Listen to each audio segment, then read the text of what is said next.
All right, and we're live. Let me just double check that we're live.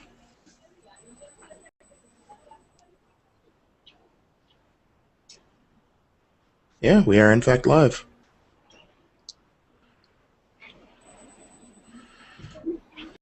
Has anybody seen the most recent interview with John Matonis and Doug Casey on Bitcoin? It's actually pretty interesting. Hang on, I'm trying to find it. I don't know if I can actually post it up here, but for someone to look at later. But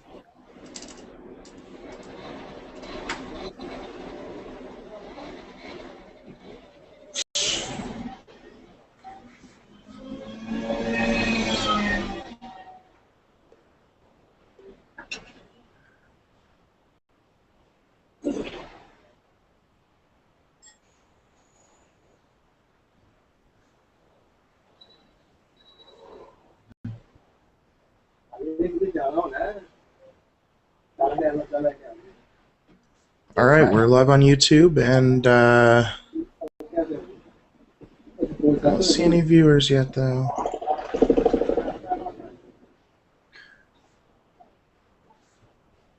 There we go. We got a viewer. at this point, are we just kind of having a candid discussion about Bitcoin and its use, or where it's headed, or what are we doing actually today? I would say let's just go ahead and do it that way. If anybody has questions, ask them. If anybody has answers, give them. And I think we should start seeing the rest of the group trickle in here in a little bit. Okay, is it okay if you guys mind if I walk out for a minute and grab some water? I'm fine. I'll be right back. Yeah. I had the foresight to bring coffee. That's right. So, David, is it really worth investing money in the hardware and start mining right now? That's anything related to mining is always a tricky question. It's always iffy. And I mean, it's a risk. It's possibly a slightly bigger risk than actually just buying Bitcoin flat out. Just because you're not just investing money at that point, you're investing time and resources. And it may or may not pay off better than actually just buying Bitcoin. The thing that I think most people don't realize when they start mining is that it is a tremendous commitment. You think you're just going to buy something, plug it in, and let it run and get some coins in exchange for your electricity bill. But, then, a fan goes out and you find yourself replacing it. And then you're like, well, I could scale up my operation. And the next thing you know, you've got like 30 FPGAs on a shelf. And all of them are blinking at you that something's overheating, and you're spending half your day trying to figure out what's wrong. But what about the hardware like from Butterfly Labs, who never shipped anything, and also from Avalon? Do you think even the managing those hardware is really so cost effective when comparing to the other hardware own hardware? ASICs are, I think, definitely going to be easier to manage than the older hardware. I think that the major benefit of going to ASIC isn't necessarily that it's magically more stable or anything in terms of hardware. It's that it's way faster in the same amount of space and with the same amount of electricity usage. So like I've actually got, let me unplug it so I can, actually I might be able to do this without unplugging it. I've got my FPGA single that I took out of the case. Okay. Right there, and it sucks down about 80 watts of power, and it's roughly the same size as the new ASIC single, which is going to suck down about the same amount of power. So it's going to have the same amount of heat to get rid of. It's going to have the same, it's going to cost the same in terms of electricity. It's just that instead of doing 800 megahash, which is about what that one pulls off, it's, in the gigahashes range.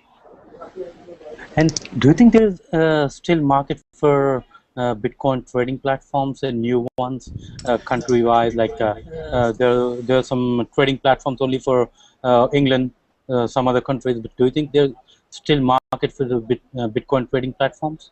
I think that there is a market for the trading platforms. I think that Gox has kind of run the show for a while, and I think people are starting to realize that maybe putting all that power in one set of hands wasn't necessarily the world's best idea. Yeah. Absolutely. Thanks, Terry. I Because think the other day they stopped trading for 12 hours, and it's like it's everything went down. yeah, exactly. I mean, you when lag, not even a full outage, but just lag on one of the exchanges is enough to completely crash a currency, that's a problem. Other day I was watching something on the Bitstamp. The value of the Bitcoin is like $91, and on Gox it's like 112. Why do you think that there's so difference between two trading platforms? Well, what it comes down to is that Gox has a lot of volume on a daily basis, and most of the other exchanges really don't have a lot of volume.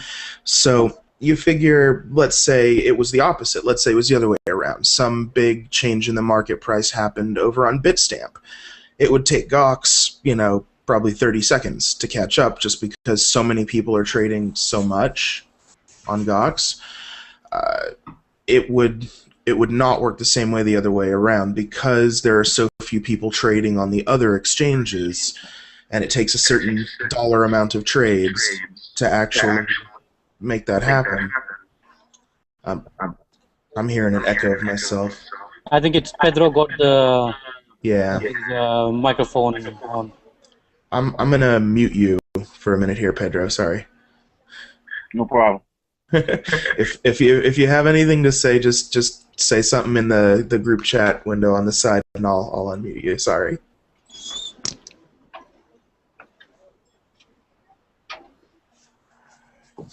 All right.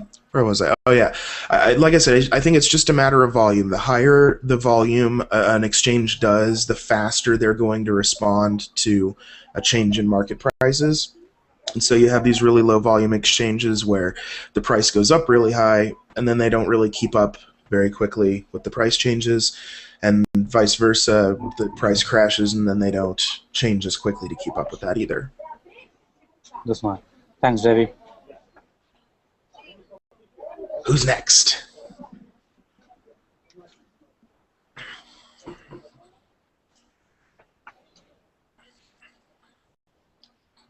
Oh, by the way, if anyone doesn't know me, hi, I'm Dave Perry. I write coding in my sleep, and I also write for Bitcoin Magazine, and I'm also I haven't actually done anything for it yet, but I'm going to be on the Bitcoin Daily podcast. I'm part of that project too. Awesome. That podcast is pretty rad. We needed that. Yeah, I've only listened to the first couple episodes. I'm not fully up to date on it. My life's been a little crazy lately, but Yeah, well, and you just started writing for Bitcoin Magazine, right? I'm Ryan Taylor. I also write for Bitcoin Magazine. yep. Everybody else. I think issue 6 was my first. I've written for the print magazine a lot longer than I've written for the blog. I only have a couple of. I think I only have one post actually live on the blog. I wrote 2, but the second one happened right before the crash, and suddenly it didn't seem like a big deal anymore. Yeah, that crash really threw a wrench in everything. It really did. And it made it difficult to cover anything. Like, price volatility at this point in Bitcoin's evolution is just normal. It's just a thing. But every time something big happens, it's like you can't get past all of the sky is falling, screaming to actually get to meaningful news. I'm sure some good stuff happened during that crash, but I don't know what it is because I can't find it. Actually, from a technical standpoint, that really wasn't a crash. That was a necessary correction. The last week and a half to 2 weeks of, the exchange going up to 267 in a matter of a week and a half, that was absolutely going to happen. That correction from a technical standpoint actually had to occur. You can't expect Bitcoin, gold, silver, or anything else for that fact to just continue to rise ad infinitum. It's just not going to happen. Oh, yeah, unchecked exponential growth is not a sustainable trend. Well, but that's what the market did. Although Mt. Gox obviously had a few technical difficulties, which sort of added to the the panic, if you will. But it was just it was a normal market correction. Really, it was nothing for anybody to panic about. If you listen to the mainstream news, of course you're going to say the sky's falling. But the mainstream news, mainly being mouthpieces for the state, we know what they back, and it certainly isn't Bitcoin.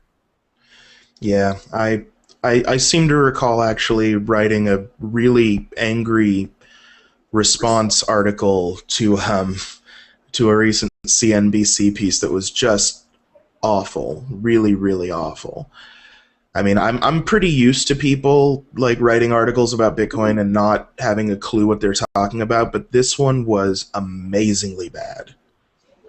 I've seen a number of them, and I've actually gotten exhausted by even paying attention to them. By the way, I shut my camera off because it seemed like every time I made a move, my camera would disrupt the entire flow of everything. So I figured there's no need for me to be visible at this point in time. I believe it actually follows audio, so it might be that your mic is too sensitive or something.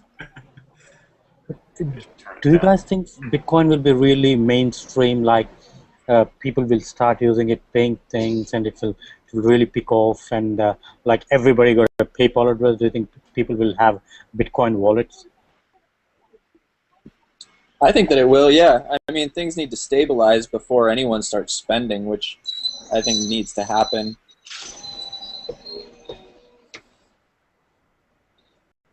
And I'm, for one, very impressed recently with the number of merchants, like here in Vegas, that have opened up.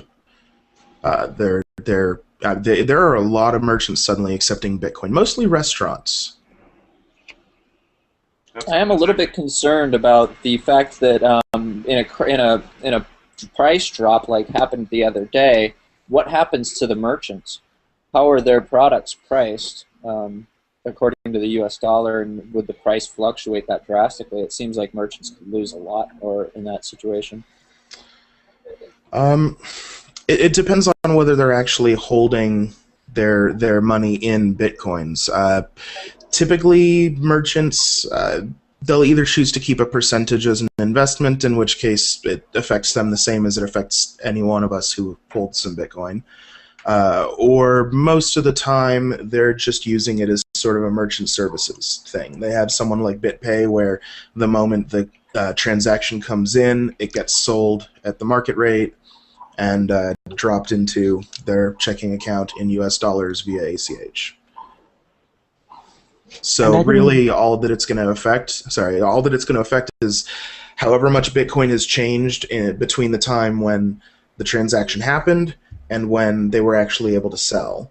Which, I mean, depending on market volatility right now, could be a significant amount of money if the market is currently trending down, and then depending on where the actual exchange happens in different merchant service companies' APIs, the lag, like 30-minute plus lag on the Gox API, could cause some problems with that as well.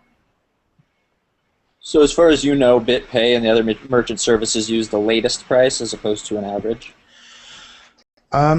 It depends. I know that let me see. I don't know off the top of my head what BitPay uses, but I do talk pretty regularly with I keep trying to say WalletBit, but they're not WalletBit anymore. It's the BIPs guys. They, I think, use some kind of a weighted average, but I don't remember which weighted average it is.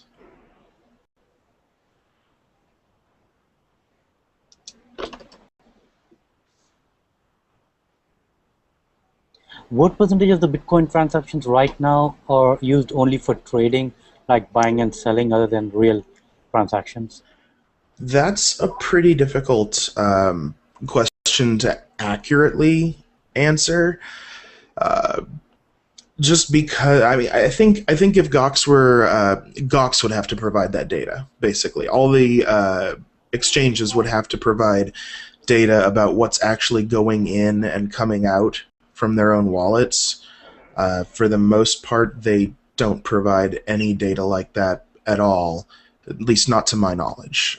There are some things that you can do for analysis. I mean, like I wrote an article a while back that Ben over at blockchain.info was kind enough to actually turn into a real live chart for me, where I think it was I was just doing a ratio of transaction volume and trade volume in US dollars, just kind of as an indicator of, you know, whether current prices were probably a result of adoption or probably a result of people going crazy on the exchange. Not sure how much value there is in that metric, but it was fun at least.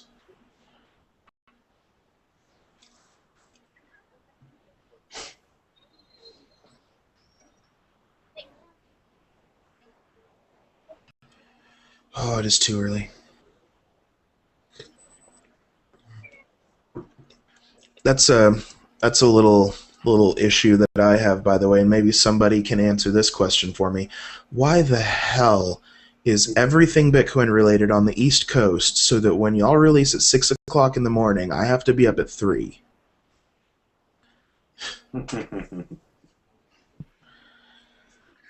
Starbucks is behind that one. If they accepted Bitcoin, I would agree with you. Yeah, no. Well, it brings up an interesting point of Mt. Gox being based in Japan, and I know that that actually affected the market somehow a few months ago when they had a holiday. Yeah. Can't remember exactly what happened, but I think the price jumped a few bucks because they had a holiday on Monday, and then the next day everyone was buying. We'll definitely see more of that global impact, I think, as the market goes on. Do you think for every trading platform they need certain kind of license or something to start a trading platform? If I don't think they need it because it's a Bitcoin, it's not a centralized system. So, but is it legally allowed to open a trading platform? I don't know about legalities. You'd have to ask someone who actually knows anything about financial law.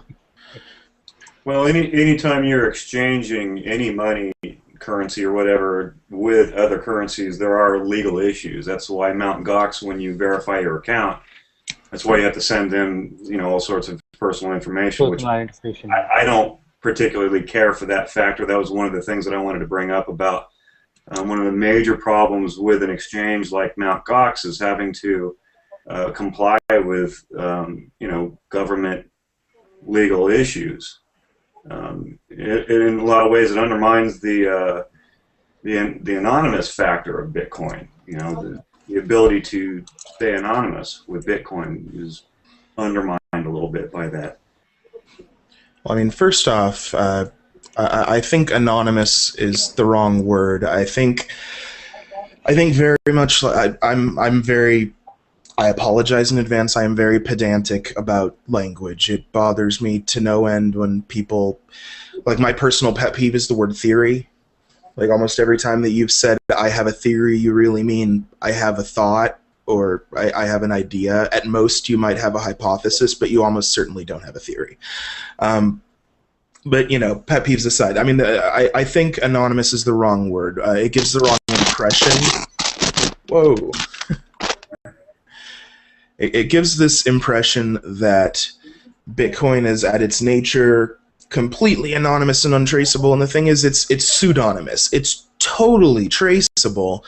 It's just not necessarily linkable to an actual identity unless you put that information out there somewhere. Right, it's all about how you use it. Just exactly. Like cash. Cash is the same way, gold, silver is the same way, and so are eggs. Right. You can keep it on a public ledger in your name or not.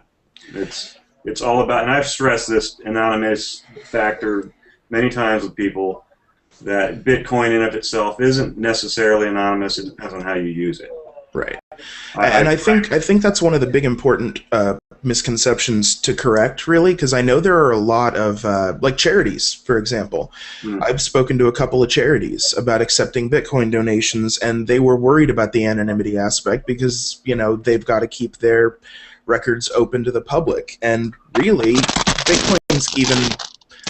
Bitcoin's even better for that than the traditional method. I mean, if you take dollars into a bank, you have to, go physically get bank statements and somehow make that information available online if you're a charity. With Bitcoin, you just put up your address. Everyone can see everything that goes in and out. Done. Easy.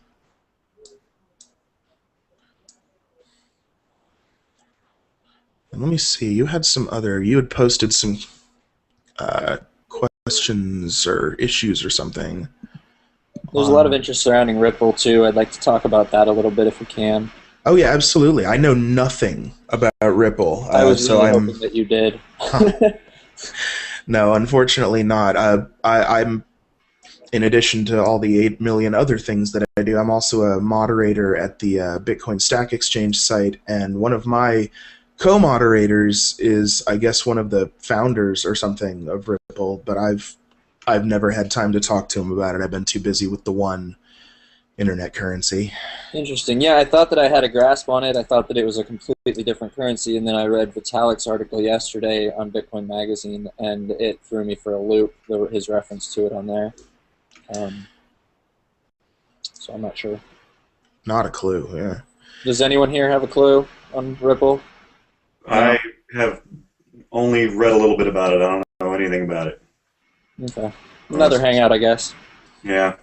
Some other time. I know a lot about the altcoins. Altcoins? Litecoin and Solidcoin and PPCoin and all the other whatever coins. This is a Litecoin meetup as well. Do we want to kind of give a cursory on what Litecoin is? My basic understanding of Litecoin is that there are two primary differences from Bitcoin. One of them is that it's much shorter confirmation times, and the other is that it uses a different algorithm for mining, one that is explicitly designed to be very difficult to accelerate. And that's the primary big problem that a lot of people see with Bitcoin mining. I personally don't see the problem with it, but a lot of people don't like the fact that in the beginning you could mine Bitcoins just on the processor of your computer and be perfectly fine and profitable. And then, some clever person figured out that you could do it on a video card like 100 times faster than you could do it on your processor. And then people started building special purpose hardware, and now we've got ASICs coming out that, just make your CPU look completely puny and useless. And I think the worry that a lot of people have is that that's going to start centralizing the mining process again into the hands of the people who can afford to get the big, expensive, Butterfly Labs $30,000 mini rigs. Right. I was talking to Ifu a couple of weeks ago about the Avalon and specifically their shipping and selling methods and wondering about that monopoly possibility of if someone buys a whole bunch and takes over the market just by sheer force and numbers. And he said that they actually try to prevent that by sort of rationing their machines and who they go to. Exactly. So this is got them fighting on our side. Yeah, this is why I think that right now, maybe in the future that would be a legitimate argument, but I think right now it's not really that valid of a concern. I think it's a potentially valid concern, 5-10 years from now. I think that today the community that's producing these devices is so small that, and every one of them has a vested interest in Bitcoin, that I don't think, Butterfly Labs goes down if Bitcoin goes down, Avalon goes down if Bitcoin goes down. So they have a vested interest in keeping the hash rate distributed nicely so that Bitcoin stays solid and secure. And by the time it's a problem, the rewards might be so small anyway. Exactly. Very hypothetical. Exactly. And unless someone invents, some breakthrough in quantum computing or something in the next couple of years, ASICs are basically the last major leap that you can make. From here it's incremental. You go from, 100 nanometer process to a 65 to a 28 to whatever. And you get a little bit faster and a little bit more power efficient each time, but it's not anywhere close to what you get going from CPU to GPU or GPU to ASIC.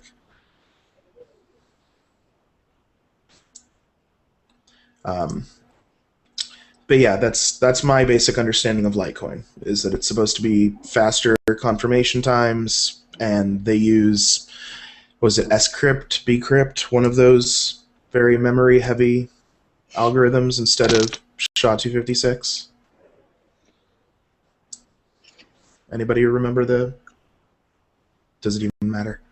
I'm not familiar. I'm relatively new to this. I mean, I've followed it, from a theoretical standpoint for a few years, and I'm one of the guys that's mainly a speculator. I've used it, through my wallet on my phone, and I like it as a money.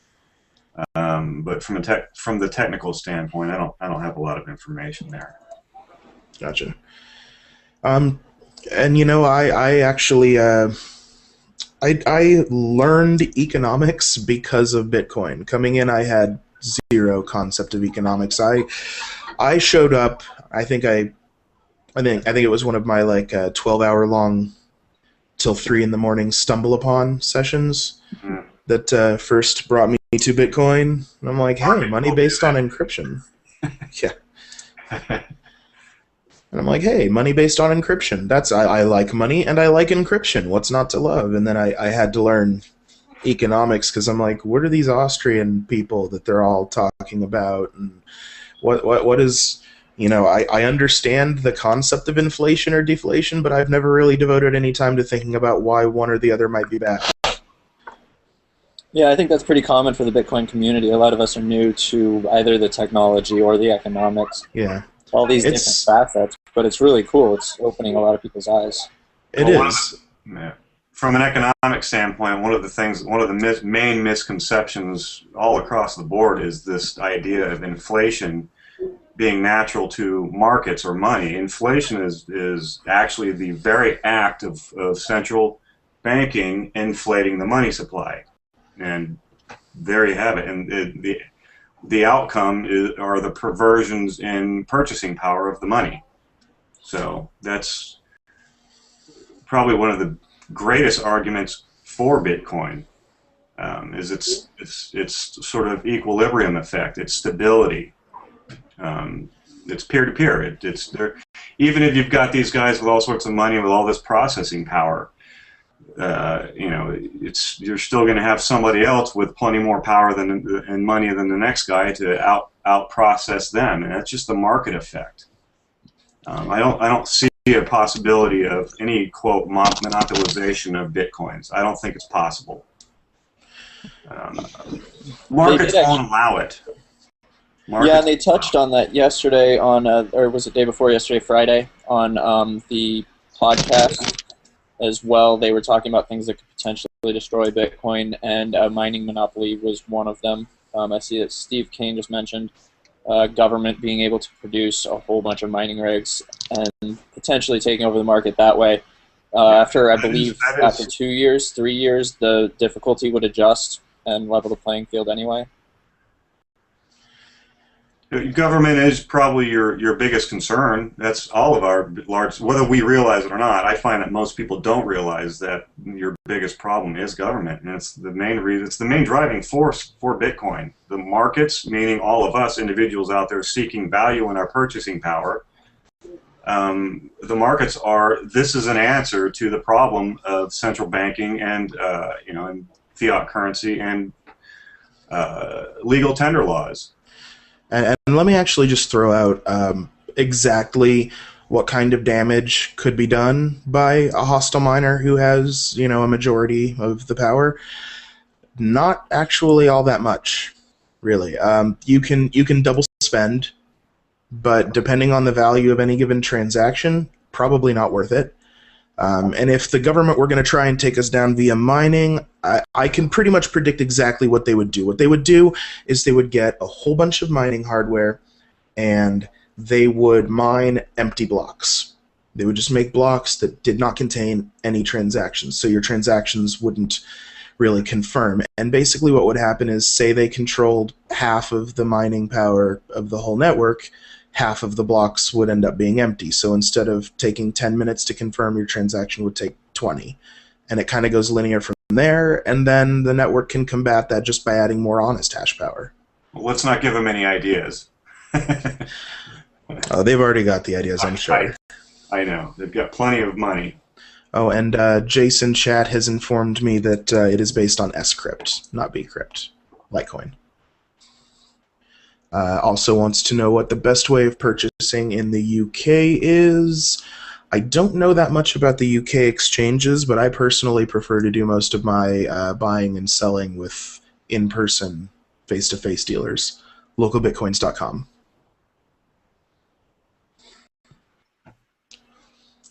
Oh, and then also wanted to know if Bitcoin is stabilized right now or it's going down. I can't remember who said this in the first place. I think it was one of the BitInstant guys said that Bitcoin is this big, huge experiment that we're at the very beginning of, and either it's going to take over the entire market and be worth ridiculous amounts of money per coin, or it's going to fail and be worth zero.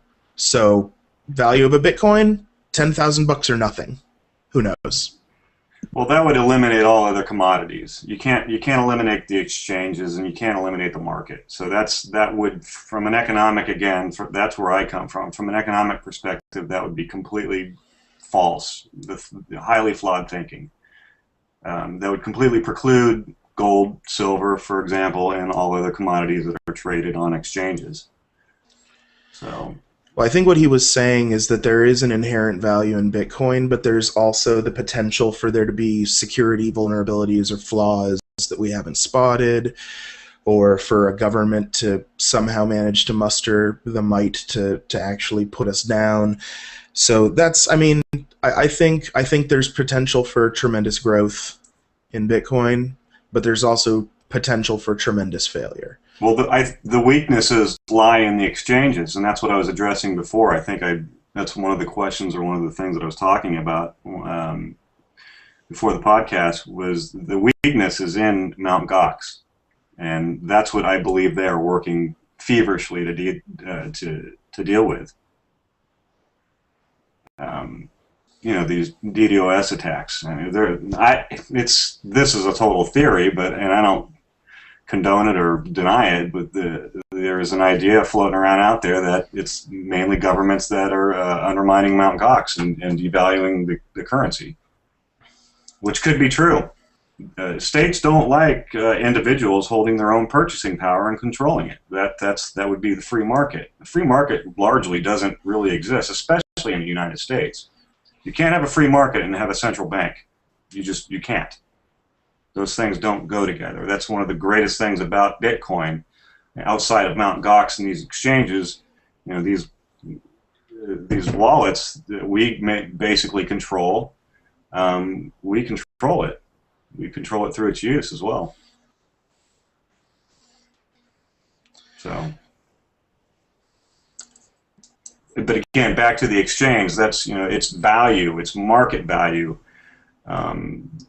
That's where a lot of the problems lie, and that's where the confidence level of those that are interested in it, that's where they're going to have trouble. They're going to see these market fluctuations, and they're not going to understand that, one, what happened on Wednesday was not a collapse. It was a much-needed correction, especially for those that were interested in it but felt it was becoming too expensive. Even though you can buy parts of Bitcoin, you don't have to buy an entire Bitcoin at $267.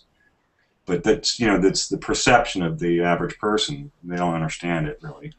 That's actually another uphill battle that I've had to fight. I've had a lot of people that have gotten interested in Bitcoin, and they go home and do their own research, and a week later I ask them, hey, did you buy any Bitcoin? And they're like, oh, no, man, I can't afford it. And I'm like, what do you mean you can't afford it? Because they think of it like stock. They think of it like, oh, the price of the share is $212, so I have to have $212 minimum to buy in. I don't think they understand the divisibility.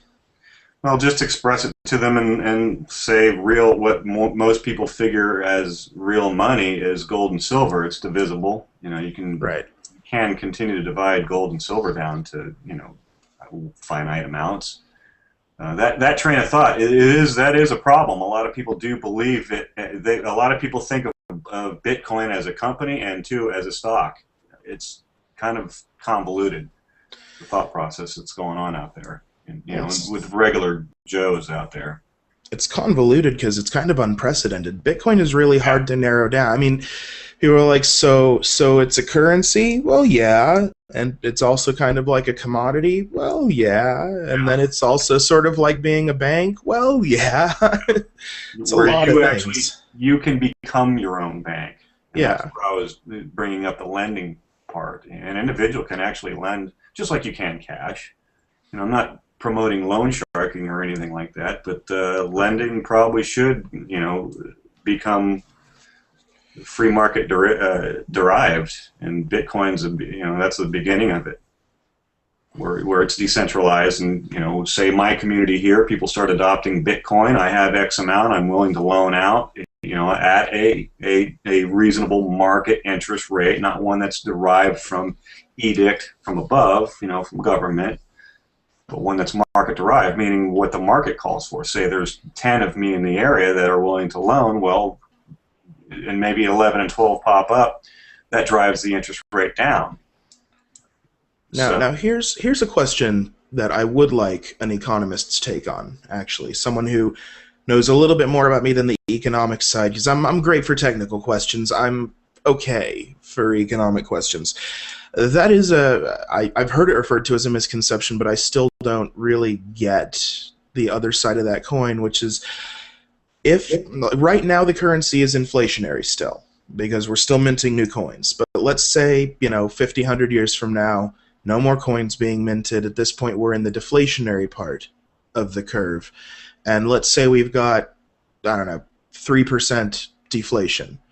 How can you make a loan with interest and turn a profit when, will people actually make loans for anything less than, say, a 3% interest rate when they could make 3% by just sitting on their coins? It's down the road, but you also that's where competing currencies come in, which are a part of the equilibrium process. You will see competing currencies come and equalize, if you will, this idea that once Bitcoin is done mining and you're at a fixed amount, you've got basically an appreciating money. There are some struggles with lending once you've reached that point, yes. Lending will probably, maybe interest was the wrong term, maybe just a fee, transactional fee, which is kind of like what Mt. Gox does. They don't really make money on interest, they make money on transacting back and forth, from currency to Bitcoin, Bitcoin to currency. That much I don't feel qualified to really get into at this point, not in this forum. It would take too long. I've studied on it, but it's just too much to deal with here. It is an issue. It will be a problem. The free market is not a utopia. It's not without its problems, and you are facing that right now. Whether Bitcoin developers realize it or not, you are diving into a real free market money, and you're dealing with the problems with it in of itself and those that don't want it. And governments simply do not want it. Governments always end up controlling through economic measures, and control of the money is the greatest power that anyone, individual or group of individuals, can have, or at least attempting to monopolize it. And Bitcoin, as well as gold and silver and other commodities, are one of my arguments against this notion of real monopoly. Governments can't even monopolize exchange, because the free market, which will always exist, it has to, will always divert to something else. So government does all it can to control as much as it can. But at any rate, I kind of lost my train of thought. Sorry, but yeah, as far as lending goes, there is an issue. There will be an issue once the mining is finished, finalized, and you've got a set amount of Bitcoin out there. But that's something that innovators will find a way around. And there's another argument that I actually listened to Matanis and Casey argue, and there was a lot of argument about, what if the internet goes down, and what if electricity goes down, and all these, chaotic situations that could hypothetically occur that's plausible. I don't think so, but that's where, I don't know if you guys are familiar or not with Bitcoin card. Actually, yeah. well, that's, bam, there you go. Bitcoin card technology takes off, you don't have a problem. For Not really. those who don't know anything about the Bitcoin card, I actually when the thing that kind of brought my blog to Bitcoin prominence was when I just happened to be in the IRC channel that one night when sleep-deprived Charlie Shrem leaked details on the Bitcoin MasterCard, which I still don't have, by the way, Charlie. Still waiting on that card. And he came to Vegas and did a follow-up interview with me on that one, and he brought one of the guys from that Bitcoin card project, and I got to talk to him, and they're great guys, and they're doing good work. But the Bitcoin card is basically, it's a mesh network. It's a little smart card sort of thing that you keep in your wallet. It's got a short-range radio transceiver, so it can talk to other Bitcoin cards that A it little comes like into a contact Splinternet with. app. Yeah, basically. So you know, you make a transaction, and your card, you make a transaction with another Bitcoin card user. Now both of your cards have that information, and you walk down the street and you pass by 5 other people who have a Bitcoin card in their wallet, and it transmits that transaction to their Bitcoin cards. And then whoever the next person is that happens to wander by some kind of an access point where those cards can get to the internet or some other, you know, network where the transaction can actually be broadcast, at that point it gets broadcast to the Bitcoin network, which has some issues. Mesh networks tend not to scale very well, but I'm interested to see where they go with it. Yeah, I don't think 10 years ago anybody even imagined something like Bitcoin, period. So, I mean, and look what it's done. With all the corrections aside, which will occur, you know, it's a good thing. It's really a beautiful thing. And all politics aside, that's one of the biggest obstacles, the superstition, you know, I like to call it the superstition of the state and politics, which divides all of us constantly. You guys are all working on something that's quite beautiful, and it is actually, in some ways, anarchic. It is true free markets, unmolested by governing bodies, whether be they religious or government, states, whatever. Again, I'm apolitical. I care for any of those guys, you know, at the top. They're not. I don't find them to be that smart, really. They're smart to a degree, but they're dangerously idiotic, and they would like to cauterize or they like to. Governing bodies try to create what I call, or what a writer I read once called social taxidermy. They want to freeze us within specific confines and rules so as to better milk us like milk cows. And there's no other better way to describe what we are to government, ultimately. With all the best intentions in the world, I'm not saying that all people that are in government are evil. Absolutely not. There are some very fine people who do really have the greatest of intentions, but it's the outcome of those intentions, when codified by law, that end up just distorting markets, creating poverty, famine, and warfare, ultimately. And that's what this is to me. That's why it's so beautiful, and it's hard for me to articulate it to more people just what this really means. It's a beautiful thing, and I hope it does take off. I hope it continues. But I it just really wanted to designed to defy all of that. Yeah. I just wanted to clarify for Steve. Steve said in chat that I think I confused him just now. The announcement that Charlie made in IRC was about the Bitcoin MasterCard. I probably should not have used that. I was too long-winded. I shouldn't have included that in the story. But I was basically saying Charlie leaked the Bitcoin MasterCard stuff. Then I did a follow-up interview with him because he was going to be in Vegas anyway. And in that interview, he brought one of the guys from the Bitcoin card project with him. That's what I meant to say. I don't think I said it clearly enough, and I think I kind of made it sound like Charlie Shrem leaked the Bitcoin card announcement or something instead of the MasterCard announcement. I do that sometimes. This is why I write, and this is why I usually only post videos that I can edit. Nice. I agree. I'm better on paper in my arguments than in person. I get really nervous. So, and I'm in sales, believe it or not. But I get nervous with people. I'm very shy. So You give me a way to use the delete key, and I am very, my words will be profoundly wise, but you put me in front of a camera live, I'm screwed. Yeah. So what are some of the benefits to other exchanges over Mt. Gox, aside from spreading out the whole market? Has anyone used the other exchanges? I'm only familiar with Mt. Gox. I know it's a pain to get money into, aside from BitInstant. I know Dwala takes forever to get money there. Frankly, I haven't used any exchanges in a while other than face-to-face. So, wrong person to ask. Mm-hmm. Anybody else?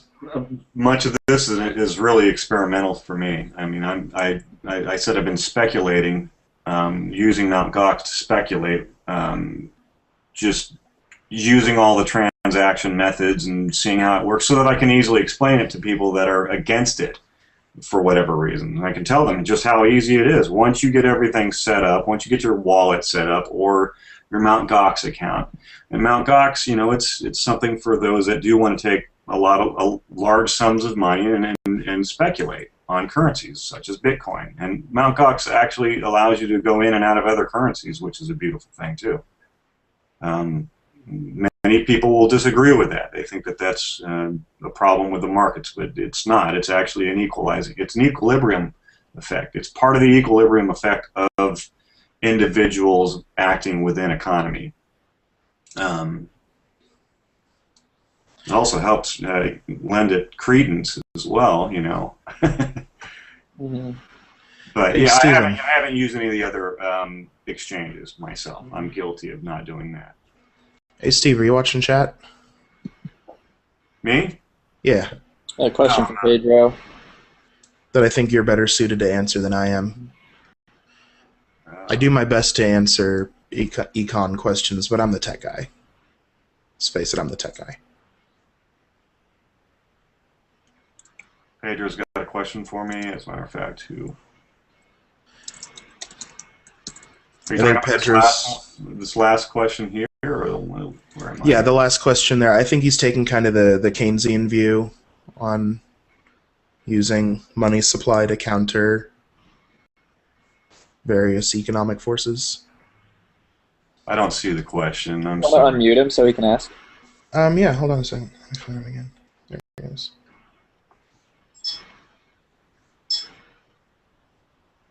All right, Pedro, you're unmuted. Want to just ask? Now, I wanted to ask, okay, the question that I put, it's as a matter of fact, who or what entity will control the inflation, deflation when the currency value goes bad? Because, all right, if it's like, for example, the dollar, you know that you have, well, it used to be Alan Greenspan, and now it's probably somebody else. But for this type of currency, you know, who will control it if, you know, the inflation will get bad, you know, who has control over it?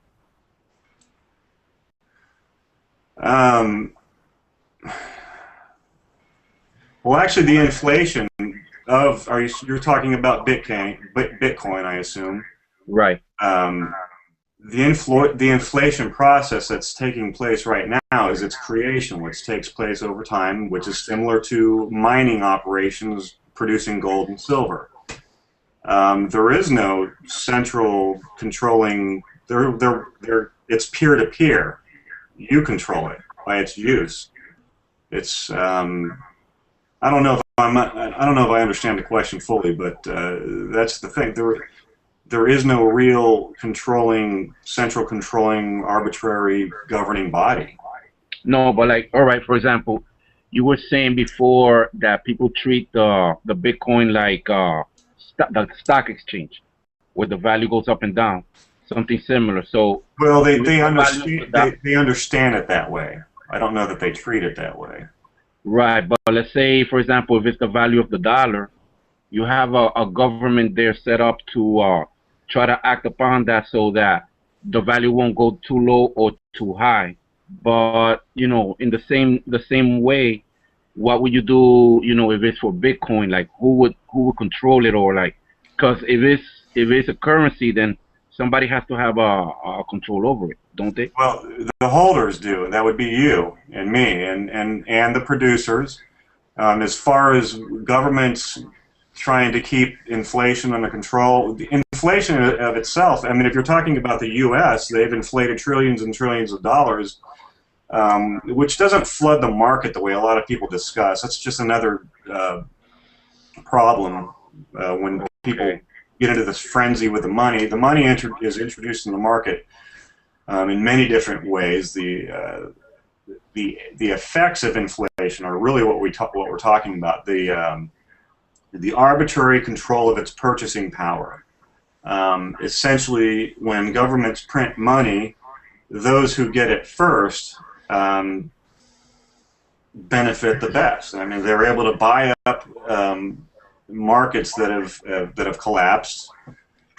Again, I don't know how to answer this without going on a 30-minute diatribe, against the government, which I don't really want to do. I don't think this is the forum for that. But yeah, I think we should try to keep this as low politic as possible. Right, and that's what I want to do. I want to keep it as far as controlling Bitcoin. That is the users. One of the convoluted things. I think Steve in chat might actually have the right idea here. He says he thinks that Pedro might be conflating price fluctuations with the actual effects of inflation and deflation. Right now, we've got a really volatile market because the primary driver of this market isn't necessarily inflation or deflation. It's adoption and press coverage. Absolutely. That, and it is still weighted against fiat currencies, which is something that I would hope to see change.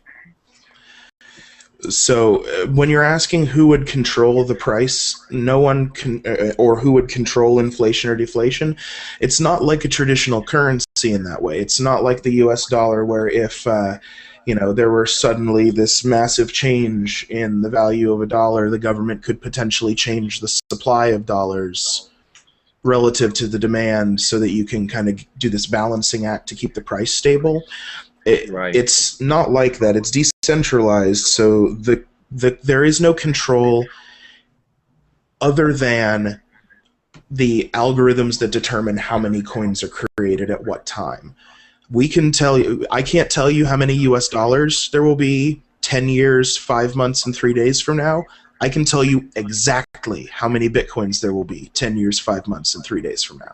Well, what people confuse or conflate is the difference between inflation, which is the act of inflating the money supply arbitrarily in large amounts, or deflating it, controlling it that way. But what you're ultimately talking about is individuals and their purchasing power and their savings power. Inflating the money supply robs the poor and those on fixed incomes the most, and that doesn't occur necessarily with Bitcoin. Now, once Bitcoin, if it sticks around, and it reaches the point to where all the Bitcoins have been mined, you do have an appreciating money, which is, I don't see this as a bad thing really. It might create some distortions in the market in the beginning, but you ultimately want a money that appreciates in value, or at least sustains its value. Value is subjective anyways. That's why it's hard for me to answer Pedro's question, because value in of itself, it's very subjective. There are objective qualities to money, but in of itself it's very subjective, because I may have $10,000 sitting in a bank, and I may say, well, I've got another $1 million saved, so I don't need that, and it's very liquid. Say I have $1 million saved in other liquid funds, gold, silver, or real estate. That $10,000, I don't really need that. I have income from my real estate. I'm just going to go ahead and invest $9 of that $1,000 in, say, Bitcoin. Therefore, I've raised my personal subjective value of Bitcoin $9,000 against dollars. And this could take place whether you have a fiat currency or not. I think I think I think the trap most people fall into is you go and you take like an Econ 101 class, and I know this because I did it. Yeah. I got into Econ because of Bitcoin, and it was recent, so I have vivid memories of this. You go take that Econ 101 class, and like the first day, you're like, oh, prices, supply and demand, totally easy, right? We should be able to predict everything. No. And then, you start looking at Bitcoin, you're like, oh, well, the supply part is really obvious. We have these algorithms that tell us how many Bitcoins there are going to be, and that's really easy. The supply part of this is really, really easy. Then you get to the demand, and you're like, oh, you mean the demand is actually created by the complex individual psychology of billions of people. Great. Yeah. We can't model that. You can't, and you can't calculate it with the way governing bodies attempt to do with their promises. I mean, think about Social Security for a minute. A lot of people rely on that. I'm going to retire when I'm 50. I'm going to get Social Security. Well, your Social Security is going to be a fixed income of, say, I don't know, just a random number, $2,000 a month when you're 50. And if you're 50 20 years from now, what in the hell is $2,000 a month going to give you? And that's what's happening today. Exactly. I mean, I think one of my favorite examples of this is people are always because people are always talking about how horrible gas prices are. It's the topic that always seems to make the news for some reason is gas prices.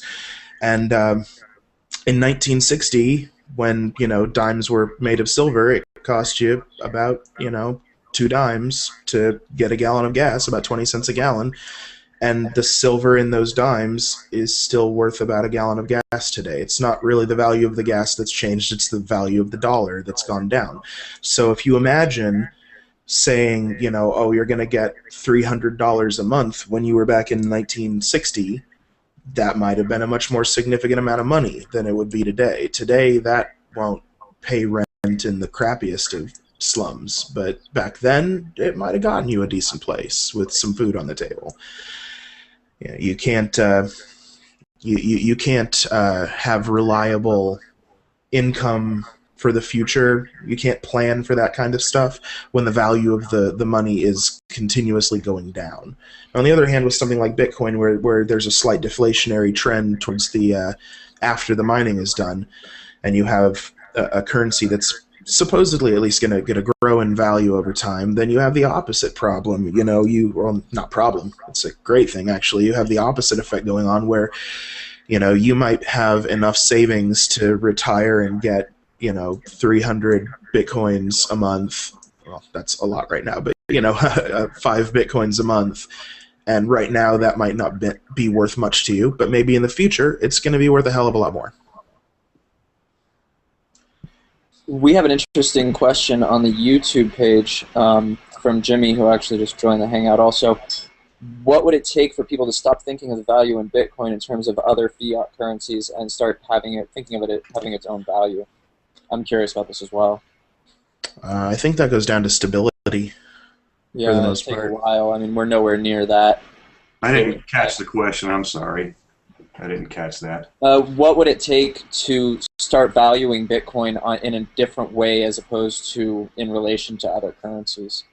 That's going to be up to the markets, and that's where you can't predict it. You don't know. And I've actually discussed this with some of the Austrians out there, that right now fiat currencies, government currencies dominating the markets, the dollar essentially, have Bitcoin weighted against the dollar. Well, what's going to happen when Bitcoin takes off? This is a total hypothetical.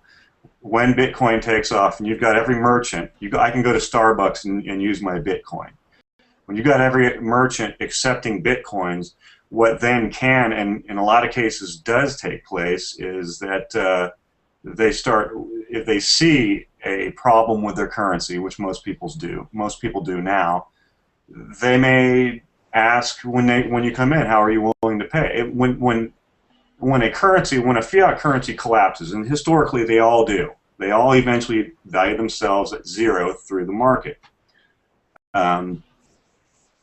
What's going to happen to the Bitcoin and the exchanges when fewer and fewer people accept dollars, when they ask you how you paying when you come in? You say, well, I've got Bitcoins and I've got dollars. Well, you know, if you're going to pay with dollars, we need to go to the exchanges and see what it's worth against Bitcoin. And that shift can occur, and that's the one thing that governments do not want.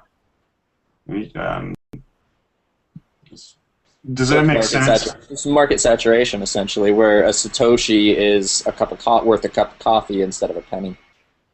Yeah. Where we would have real products to price it against, like with the bag of flour, a pound of flour is typically something that GDP is measured against, I believe.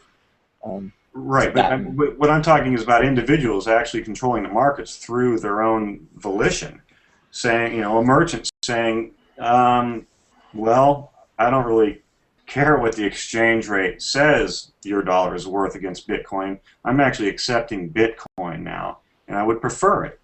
So I know the markets are saying right now that Bitcoin's worth, say, $200, and I want to charge you a Bitcoin, but I actually, if you're going to use dollars, I want $300. So then the market's deciding that Bitcoin's worth $300. And this is outside of physical exchanges. This takes place with money. Gresham's law comes to mind, where good money drives out bad. So that's when you get into the when you see hyperinflation, what that means is good money has chased out bad. People have gone to gold and silver, and they're trying to get rid of their dollars as fast as they get it. I mean, I myself reached this point years ago. When I get paid, the first thing I'm thinking of is, what commodities can I get into? And it was gold and silver from 2007 on. And now I'm actually going, okay, my subjective values say I have this much gold and silver, this much currency, I still earn a living, and I have X amount saved. So every paycheck I get, I'm looking for value, and I'm looking for purchasing power. What I speculate is future purchasing power. At this point, it's Bitcoin. Regardless of this little correction that we had, and I say little correction, not to, you know, downplay anybody who may have lost a lot of money, and I'm sure people did. I technically did, but I didn't at the same time, because I haven't consummated those losses and panicked and sold. I just held on. I don't care. I don't see Bitcoin as a problem. I see Mt. Gox is running into issues and solving those issues one at a time, but that, you know, I may have digressed a little too much on this, but it's all about individual subjective values and having the choice in your money, having the choice in what you choose is money.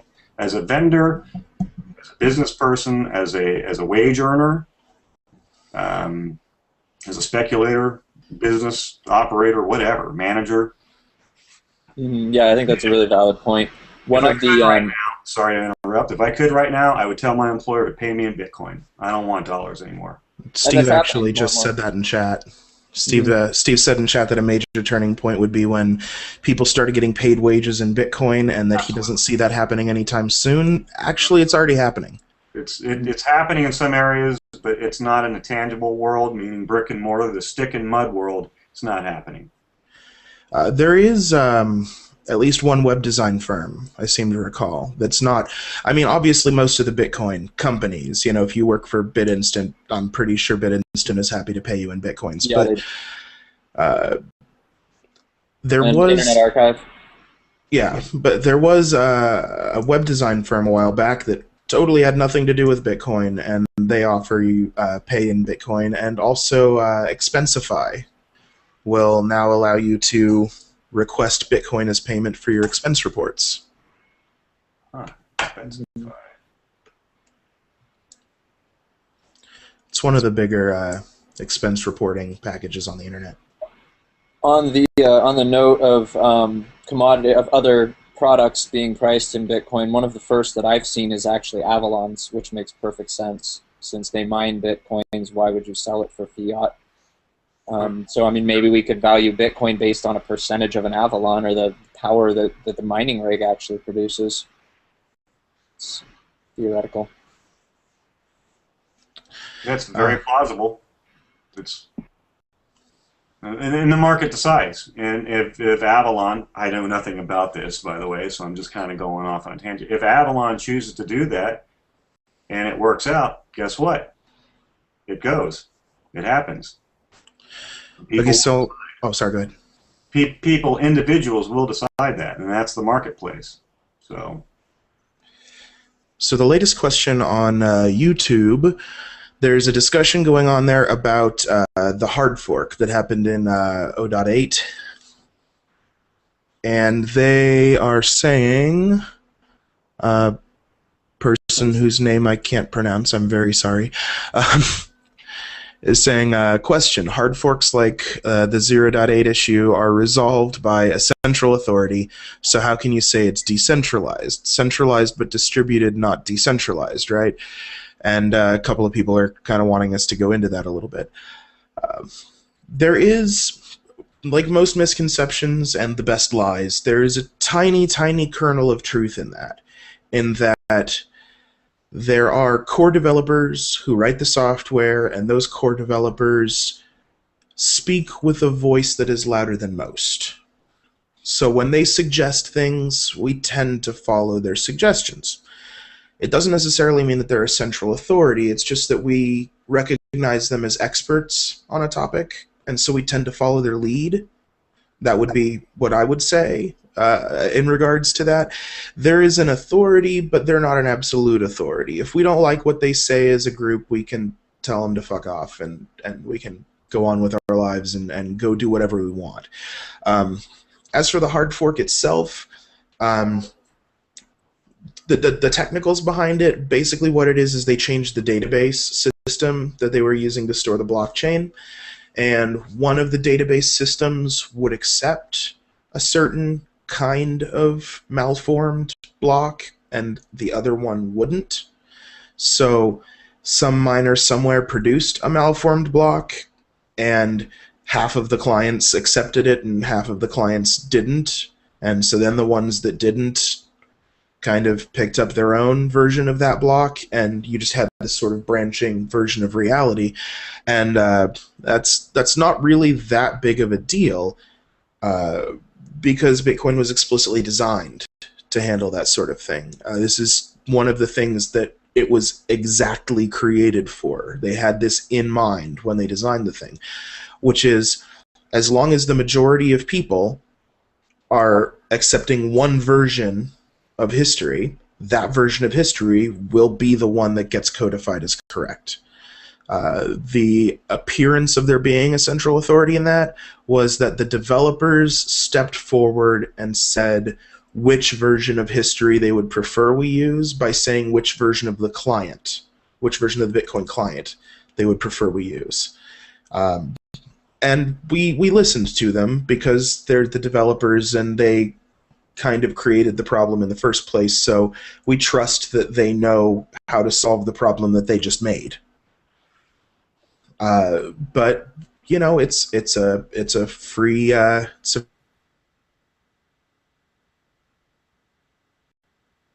free world. We can do version better. It just happens to be that we respect their authority on the topic, but not necessarily their right or ability to control the currency itself.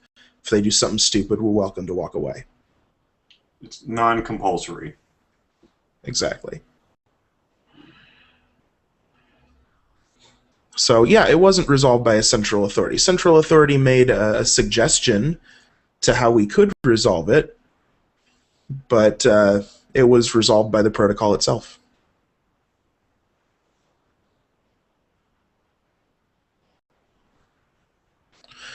Let's see, then we've got who's we, because then you end up with multiple forks.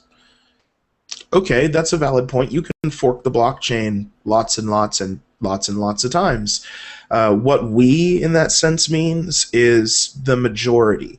So basically, here's the way it works. You submit a transaction to the Bitcoin network. That transaction gets broadcast to everybody who's running Bitcoin, and they see that transaction right away. But in order for that transaction to become valid, in order for it to become permanent, it has to be included in a block.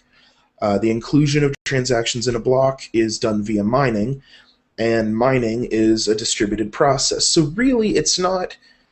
Well, I mean, it is me because I've got a miner sitting on my desk, but in a general sense, it's not like you or me. It's the miners who are deciding what version of history is real, and there are lots and lots and lots of them. And so, by virtue of there being more miners interested in one version of history than in another, say you have a fork and only 5% of miners go with that fork and 95% of miners go with the other version of history, the Bitcoin protocol is designed in such a way that when you have a fork like that, if one of them is growing faster than the other, one chain ends up being longer than the other, and whichever chain is... Oh, let's not kill the microphone. And whichever chain is longest is considered to be the truth. Which is why the 51% thing is such a big deal, is because if you control 51%, if you control more than half of the hashing power on the network, you can make your own version of history grow longer than others, potentially double spend or cause all kinds of issues with that. But that's also another good point for ASICs, especially like the little cheap, like $150. How much are they charging for the jalapenos now after the price change? I haven't actually kept up with that. I didn't realize the price changed. I'll look it up right now. Yeah, the price and the specs changed. I guess they ran into some, like, I don't know, heat issues, performance issues, something. I should know more than this. I talk to the Butterfly Labs guys all the time.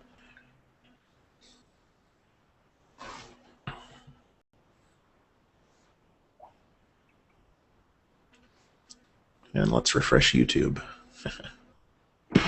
The jalapeno is now $274. It was $175, I believe, before. Yeah, okay. And then, I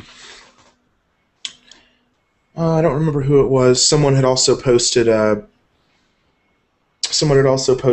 on the forums a while back that, which I can never remember these guys off the top of my head. It's the ASIC company that's not actually selling ASICs. They're making the ASICs, and then it's like an investment product. Like they mine on your behalf with the ASICs. I don't remember, but they're actually making an ASIC now, and it's adorable. It's like a little USB key fob almost. It looks like a flash drive. Let me see if I can find it.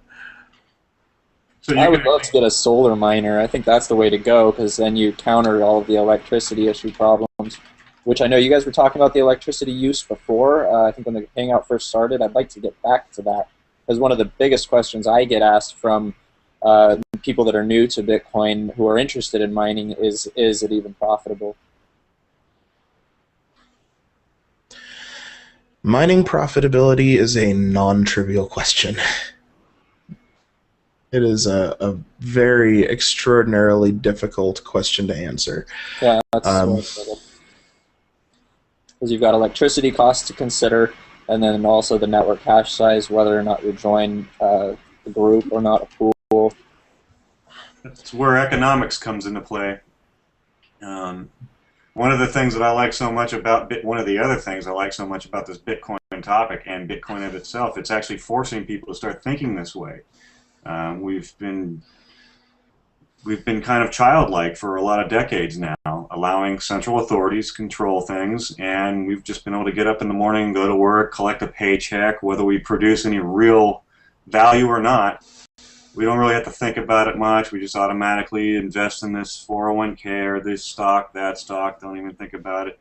And that's over. Those days are done. People are actually going to have to get up, and they're going to have to probably even consider not being inebriated any longer, because you're really going to have to start thinking a lot more in this economy, in this one that's actually taking place right now. Because those that aren't drinking, those that aren't smoking too much pot, I don't mind a little, those that are paying attention and keeping their minds sharp and actually getting on the ball with this thing, 10 years from now, you're going to be patting yourselves on the back, and I can guarantee this. Well, can't guarantee anything. Government still exists, and again, you got to keep in mind, they don't like this at all. They meaning, I shouldn't say it that way, but the political structure does not care at all for competition. And the Federal Reserve here in America doesn't like this competition, this Bitcoin thing, this crossing of borders, these artificial borders that we've been taught all our lives that should exist. So, but at any rate, I need some coffee or something, because I kind of lost my train of thought. But on that note, though, Bitcoin also makes a lot of the financial laws impotent, where they just don't apply because there's no central authority. There's no one to take out. Yeah, the market itself sort of decides. We individuals decide the laws, if you will, and it's governed through non-compulsory voluntary exchange. That's where it takes place. Now, if you get into the lending, which I kind of brought up earlier, if you are able to get into the lending side of it, that may change a little bit, but still, it's going to be market derived. No central governing body is going to be able to come in and say, okay, well, this is how you're going to lend your bitcoins to this guy down the street. It's just not going to happen. That guy is going to decide, and you're going to find some sort of contractual arrangement, and you're going to work it out amongst yourselves until there is, say, a voluntary type of arbitrary system, which I think already exists. I mean, there are forms of this in the markets today. Insurance companies, though I know plenty of people hate insurance companies, and it's understandably so, but their insurance companies play a major role. More legitimate insurance companies would play a huge role in all of this. But again, back to the economics thing, people are thinking more about it now than they ever have before, and that is a wonderful thing, because you're automatically taking back power from those that have dictated to you economics. Yeah, I think if nothing else, the biggest positive effect that Bitcoin has had is that there are a tremendous number of us tech geeks out there now who suddenly understand economics. Or think we do. Or at least think we do, yeah. Well, it's an ongoing process. It's a lifelong study. Well, like I said, I learned economics because of Bitcoin, but the part that I didn't say is that I didn't not learn economics before for any kind of really meaningful reason. They didn't offer economics at my high school. Well, your everyday, really, economics is at play every day you get up. Everybody's an entrepreneur, everybody's a customer, and everybody's a salesperson. When you go to the grocery store, you have to make an economic decision. I need milk. Do I spend $2 on milk now, or do I go ahead and get orange juice for $1? You know, it's an economic decision. Yeah, but it's an economic decision that, you know, most people aren't aware that they're really making. It's important to understand, you know, how the actual economics work rather than just participating in them. And I mean, it makes you a better participant in the economy if you actually understand the effects of what you're doing. And without any kind of, I mean, I'm not saying everyone has to go be like a PhD, but, you know, it should be a required course in high school, I think.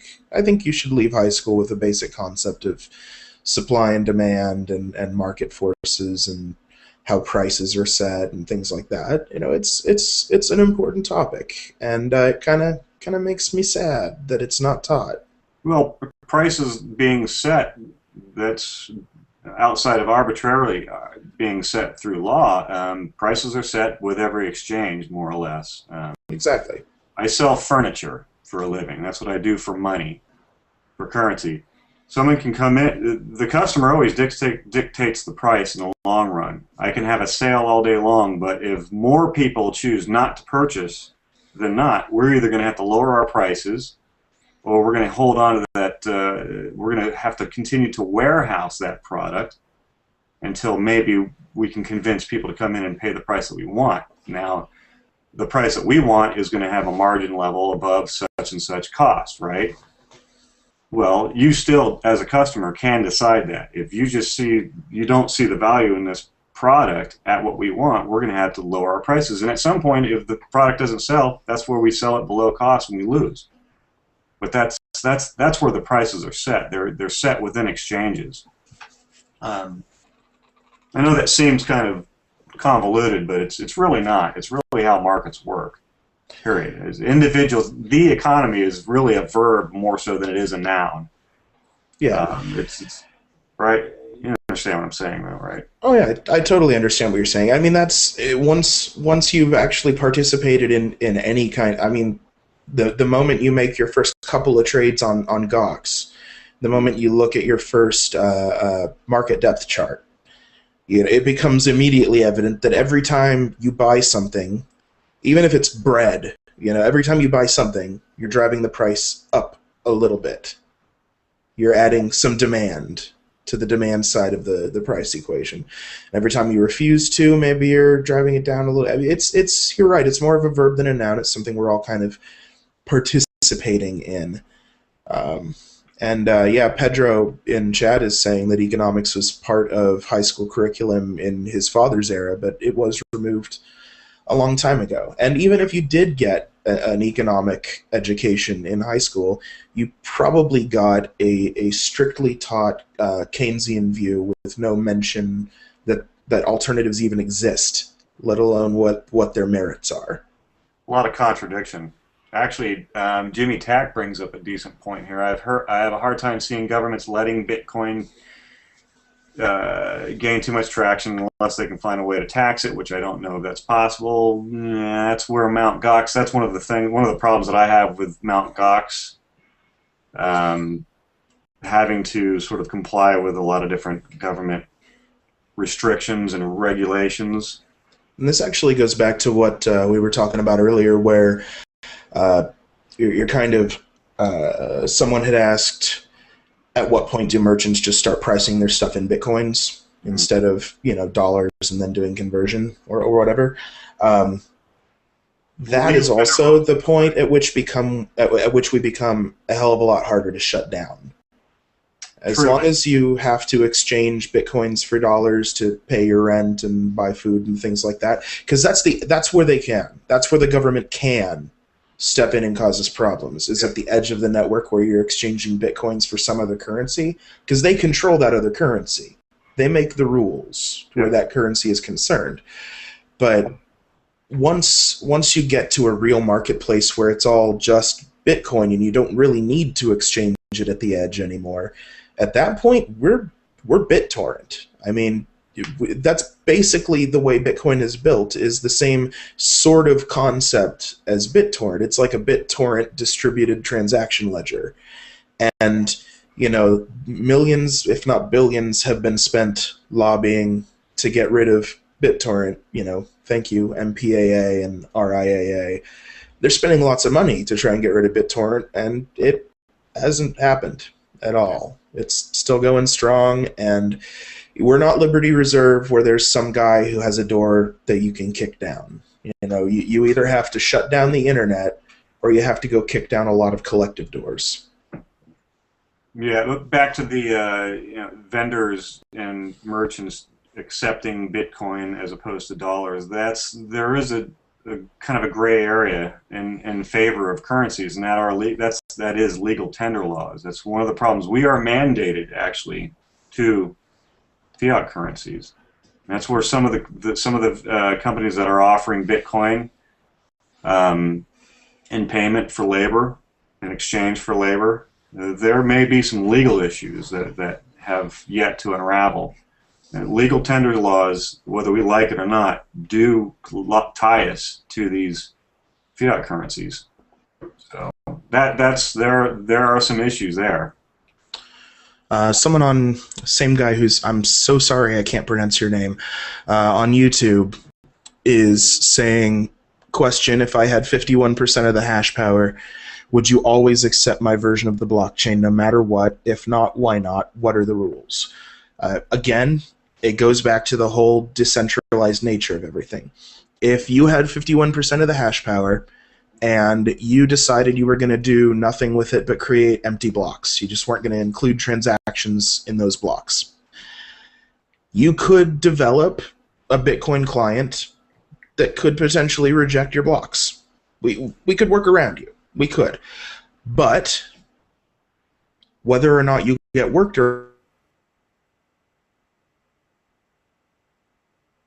around, because if we put out a new version of the client and we say this guy's being a douche and we don't like what he's doing and we're going to just ignore blocks meeting these criteria so that he doesn't get to do anything anymore, then more than half of us, meaning the users, the miners, would have to get our hands on that new client and install it, and by installing it, we're basically voting.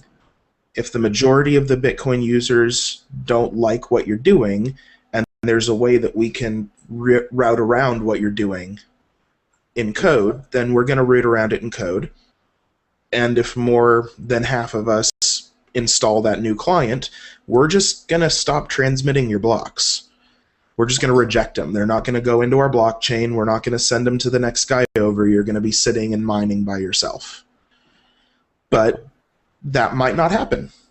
Maybe for some reason a bunch of people think that what you're doing is great. I can't imagine that being the case. But, oh, another good one. Dylan in chat asks, is it possible that the blockchain will become too large to make it practical to use, or technically limit the rate Bitcoin can be adopted if it becomes very popular? Yes and no. Right now, the blockchain is growing more or less linearly, so it is just going to get bigger and bigger and bigger with time. There is ongoing work to try and reduce how much of the blockchain you actually have to store.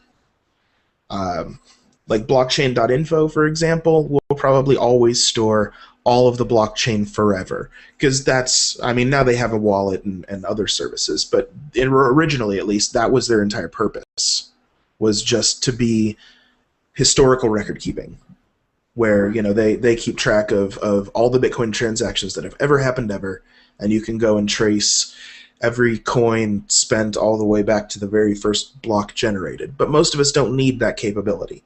Most of us just need to be able to go back far enough that we can verify that a transaction should be valid, and for that, the last couple thousand blocks is usually way more than adequate. So one of the ideas is that you create these sort of checkpoint blocks every so often, and when you create a checkpoint block, that becomes sort of like the official version of history at a specific point in time, and then you only have to store blocks from that point forward. There are also selfish wallets that only store blocks that pertain to their own transactions, and there are a lot of e-wallets that don't store blocks at all. Eventually, I think that clients storing the entire version of history all the way back to the beginning are probably going to be like a niche thing, where some people are going to do it just because they want to have access to that data. Maybe they want to, you know, scrape data all the way back to the beginning of time or something. But for the most part, I think we're going to find much better ways to handle it. Also, a lot of the data that's in the blockchain is kind of repetitive, so applying some good compression to the database could help. The linear growth is more a factor of Bitcoin taking off before we were ready for it than anything else. I think if you were expecting the kind of adoption that Bitcoin's had recently, probably something other than like Berkeley DB would have been chosen for the database format, and that's, I believe, the database change that they were making to allow compression is exactly what caused the hard fork we were talking about earlier.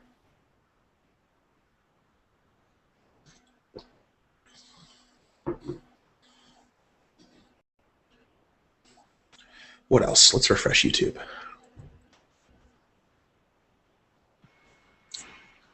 Is changing the rules technically a fork?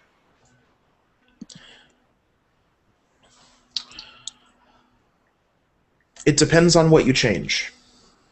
It depends on what you change. In the example that we had given out before, where, you know, you're using 51% of the hash power to do horrible things, then yeah, that would cause a fork. There would be one fork where you're doing horrible things, and there would be another fork where you're not doing horrible things, and then they would grow at different rates depending on who adopted the client that blocked you, and assuming enough people adopted the new client that blocks the bad stuff that you're doing, then eventually you're going to have one fork or another win, and hopefully it'll be the fork where you're not being a douche.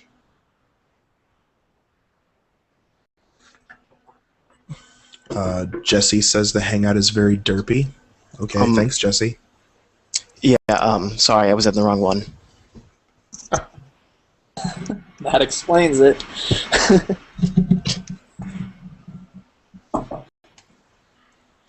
I'll be right back. Game theory analysis of Bitcoin network and protocol. I know nothing about game theory. I know enough about game theory to know that I don't know anything about game theory. I know the prisoner's dilemma. Does that help at all? Now, miner revolt, this is something that's occurred to me before as well. If there was a boycott, a strike of sorts by miners, would all transactions stop? That goes back to, Bitcoin likes to say free market a lot, and in mining, there's another free market. So it depends on how many Bitcoin miners boycotted, the nature of their boycott. I would guess that you would never be able to get 100% of Bitcoin miners to boycott, because the moment they all step away and the difficulty goes down, a bunch of other people are going to step in to make profit.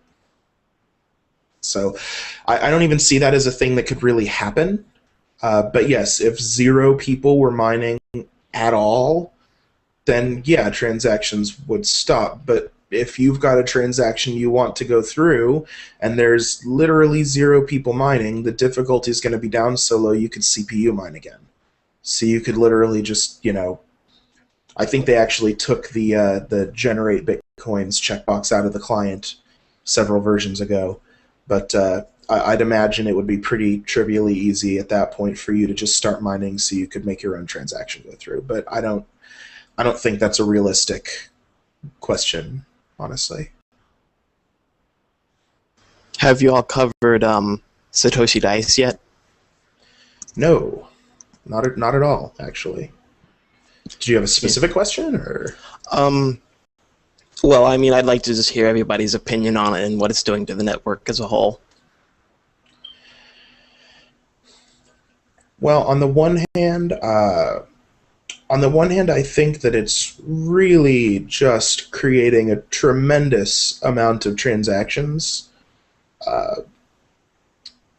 and from like a block size standpoint or a network sustainability standpoint, that may not be the best thing that we could be doing at this point. But it's a free network, and anyone's welcome to do what they want with it. And I think it's also brought a lot of people to Bitcoin. So I think Bitcoin's primary motivating force, their primary driver, both in terms of price and adoption, is network effect. More people beget more people. So anything that brings more people in, I can't be too upset about. Oh, and Steve in chat says that speaking of revolts, there were lots of miners blocking Satoshi Dice transactions, which is exactly what I was talking about. They showed up on scene, and I don't want to say spamming, because I mean they're doing a legitimate thing. They're an operation that's offering a service that people want, and if people didn't want it, there wouldn't be so many Satoshi Dice transactions. But there were lots of miners blocking those Satoshi Dice transactions just because, from their perspective, it kind of felt like they were being spammed. Yeah, I mine on Allegius with my FPGA, and we don't forward Satoshi Dice transactions. And that's, a free market thing. You're totally welcome to vote with whatever power you happen to have. If you're a consumer and you don't like Satoshi Dice, you're welcome to not use them. And if you're a miner and you don't like Satoshi Dice, you're welcome to not include their transactions in your blocks. It's probably the truest democracy that has ever been known in the history of mankind, Bitcoin. Whatever the majority wants is what happens.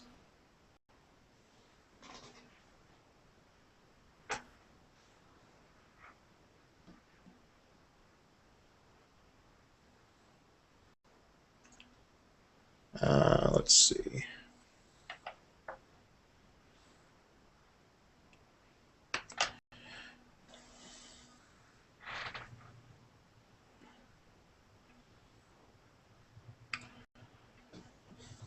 Someone wanted to know about colored coins and smart property. I don't know enough about colored coins to really comment. My understanding is that it's an extra protocol that sits on top of Bitcoin. but I haven't really researched what it does or why it's good or bad or whatever. Don't know much about it. Smart property, though, I do know a fair bit about, and this is one of the things that's really interesting. It's a potential use for Bitcoin that probably no one would have ever thought of doing before Bitcoin existed. Every once in a while you have a technology like Bitcoin that comes along and you think it's going to be one thing and then 8,000 other things crop up that it can do, and smart property is one of them. Basically because Bitcoin is this decentralized ledger where we all have cryptographic keys, it lets us digitally sign transactions. So, like, let's say I wanted to sell somebody a car. You could create a Bitcoin transaction in such a way that the car will respond only to the holder of a certain private key, and you can transfer ownership of the car to someone by signing a transaction in a special way, or you could loan it to someone. You could set the front door lock on your home to only open for people who hold certain private keys. It's this really clever way of doing digital signing that lets you have really interesting control over the transference and ownership of property based on something that's stored in this distributed ledger that we're all using as money. That it was a very clever idea, possibly before its time. I don't know that anyone's actually implemented it yet.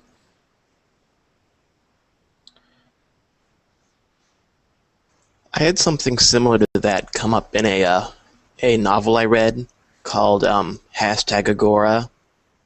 It was pretty interesting. It had the idea of no-tels, where people were renting hotels or no-tels for a day using Bitcoin, but I don't know exactly how the doors were opened. I don't know if it was just confirming a transaction or if it had anything to do with actual signatures. That's a valid question. I hadn't actually heard of that one. Things are turning a little hostile on YouTube. I will let the more politically minded people field this one. Same guy whose name I can't pronounce says, is it fair to say that Bitcoin is more like a tyranny of the majority than a democracy with some basic rights, i.e. a majority of participants can force rules upon you? And then goes on to say, in a democracy like America, the rules are set, i.e. the Constitution. The majority can't enslave the minority just because you have votes. Rules can't just be changed as you go along. I see a facepalm going on. Care to comment? Yeah, I would like to. You know what? That is going to take us somewhere. I don't think we need to go in this forum. And I'm not trying to dictate rules, but I'm running short on time. I would myself like to see that sort of thing just maybe not even approached at this point in time. That's a huge. There's a lot of stuff right there. I mean, I would argue that the Constitution isn't technically even in place, but I don't want to go there. So it's going to take this conversation so far in the left field, I don't think it's going to be worth our while. That's just my input at this point. You know what I mean? Is that okay? Yeah, that makes sense. Jesse, are you actually raising your hand? Yeah, it's a habit from much more heated discussions. Yeah. Fair enough. Yeah. But maybe we can approach this in a very light way by talking about tainted coins. Okay, that's fair. Oh, and by the way, I'm apparently the fellow on YouTube whose name I previously could not pronounce is Manish or Manish Jathani. Sorry if you don't capitalize letters in your username. I don't know where the first name ends and the last name begins. So, but yeah, tainted coins. That's another excellent concept. I feel like I'm hogging the microphone and I need a little coffee. So, anyone else? It's not my area. I was kind of hoping some of you would have something to talk about it. But it's something I'd in general not like to see, because they're just going to give people a hard time in general. I mean, other than things like fraud, I'd like to see them not even come up. For those not familiar, here's the concept. I've had my coffee, thank you. For those not familiar, the concept with tainted coins is, let's say I'm a super awesome hacker and I hack into Gox and I steal 10,000 bitcoins. Tainted coins refers to the idea that since you can trace everything with Bitcoin, even if you can't identify the people who hold coins, you can always trace transactions, that you should also be able then to go back and say, well, these coins were stolen, so let's just not accept them anymore, and mark coins as being tainted, and no one will take my coins that I stole from Gox, and it's a sort of way for the network to punish transgressors. And again, I believe I haven't heard much about the technical implementation or how they were planning on doing anything like this, but it's the same basic concept. It's democracy. If you install software that's going to reject the tainted coins, and most people are rejecting the tainted coins, then the majority wins. If you can't get a majority to adopt that concept, then the majority loses. But I think whether people would adopt it would depend a lot on the implementation and on how the network as a whole would decide when coins were tainted. Because if it's literally just like one guy deciding who does and does not have a valid transaction, that kind of goes against the whole point of Bitcoin. And Manish also says he would expect a cryptocurrency to have a fixed set of rules, but here you can just change the rules if everyone agrees. That's true to a point. It's true to a point. You can change absolutely anything about Bitcoin, and if you can get people to agree with your changes, the changes will go through. But there is a set of rules that, for the most part, are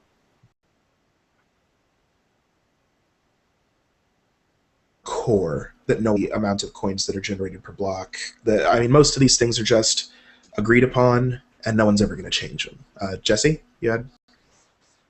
Yeah, a lot of things you can do if you are just if you just get a certain amount of blocks, let's say in a week, you can have an effect on the network, such as you can't forward certain transactions.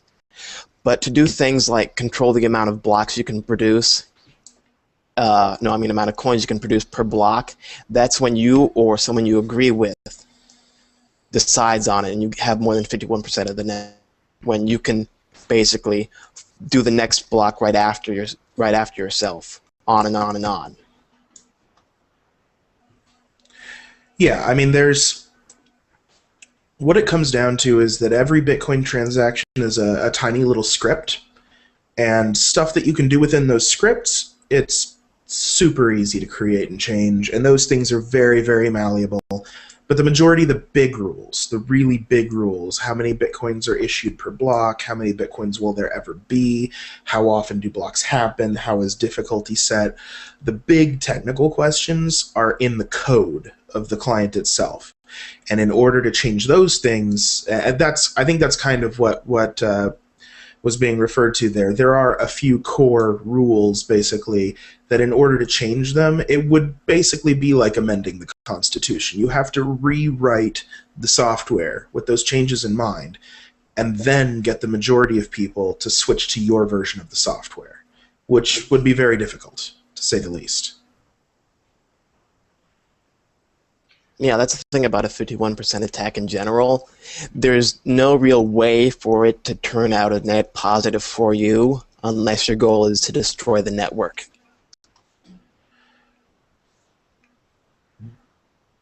And even then, if your goal is to destroy the network, there's, at least at this point, probably better ways to go about it. So should we be concerned about BTC Guild at all? Percentage? What are they at now? Because I thought they were decreasing last I saw. I'm not sure exactly. I saw that they were getting close to it, though. Yeah, at one point they were very close to getting to 50%. There are a couple of factors there, though. One of them is BTC Guild are good, responsible guys. And I'm not saying like they're good and responsible and I would trust them with more than half of the hash power. I'm saying when they started getting close to half, they started cutting people off. They started saying, we don't want that power. So let's no new accounts. We're going to start shutting down miners. We need to, sorry for the people who mine here, but we need to start pushing some of this hash rate elsewhere, or else we're going to pose a threat to the network, and that's good for no one. So they were good folks, and they did some of that. I think though that this is going to be one of those interesting effects of all of the ASICs coming onto the market now. Once you start getting more ASICs into people's hands, I think once there are a lot of ASICs all over the place and the difficulty is kind of adjusted to ASICs existing, then it's not going to be an issue. But I mean, right now, if you buy, if someone could get their hands on one Butterfly Labs mini rig, that is like 6% or something of the network hash power. So I think we're going to start seeing, the places first where the serious miners hang out are going to be sudden spikes in activity when the first order of ASICs goes out, and then people are going to start shifting around all over the place to not give them a majority. And then with the next time the ASICs roll out, the next batch, there's going to be another big spike. And eventually it'll all even itself out. But if you've got an ASIC on order, I think you need to be really, really careful and aware of where you're pointing that hash power. Because you may think, hey, BTC Guild is awesome, I love them, I'm going to do them the favor of pointing my hash power at them and making them bigger and stronger. But beyond a certain level, you're actually hurting them. And us. And yourself. And Bitcoin. But I don't think it's quite as big a deal as everyone made it, mostly just because they were responsible with how they handled it. If they hadn't been responsible, it would have been another discussion entirely. Yeah, they actually did more than just close accounts. They also they upped the fees as well for pay-per-share. Yeah, there were a lot of, they had like this whole tiered hierarchy structured system for how they were trying to reduce it. It was like if we get above 40%, this is what we'll do. And if we get above 45%, this is what we'll do. And, we're going to change our fee structures. And they went through a lot of trouble to make this right. And I think that, really shows a lot of, I got a lot of respect for them. It's hard to turn away business to, on principles. And that's basically what they did. Hey, would any of you guys mind if I shut down for a minute? I've got a little technical difficulty I've got to deal with real quick. I might have to disappear for a second or two. Maybe. Hey, what do you think? Okay. I'm just kind of laughing a little bit at Jimmy Tack's comment about the facepalm. I tuned into that discussion, which, the discussion that started a minute ago, which I shut down. Maybe another time, if you guys are into it, I might want to be a part of that. I just would hope that it doesn't become this heated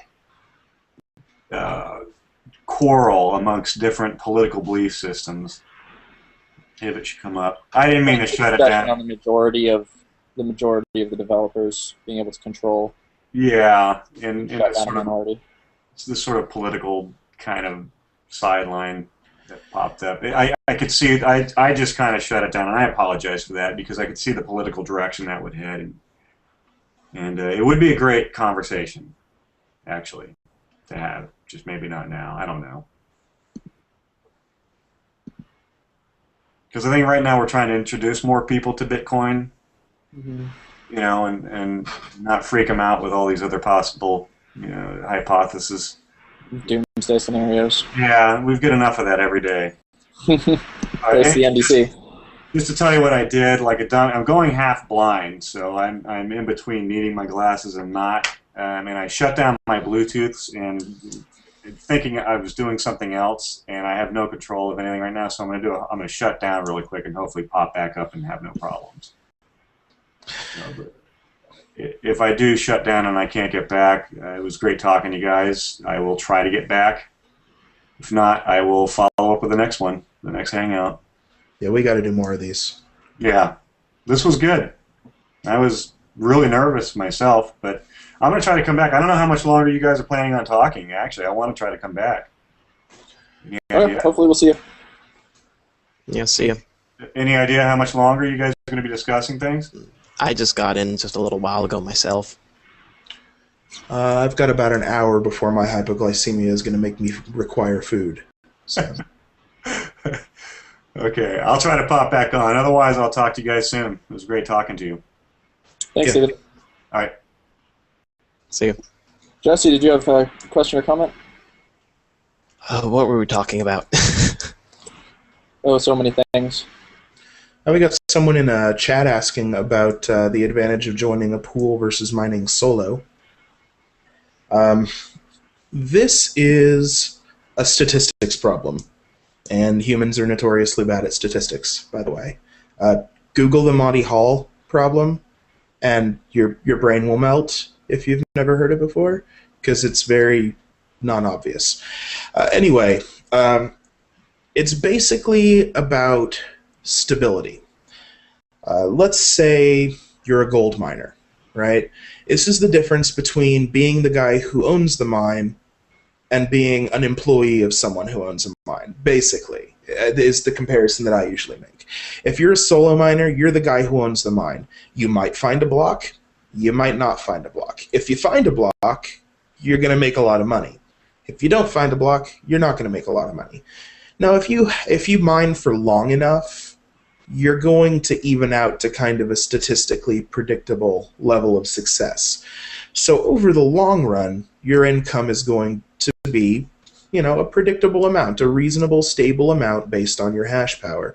But over the short term, you might get 3 blocks in a day. You might go 3 months without getting a block at all.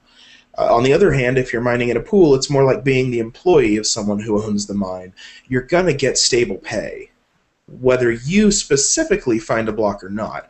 The pool basically has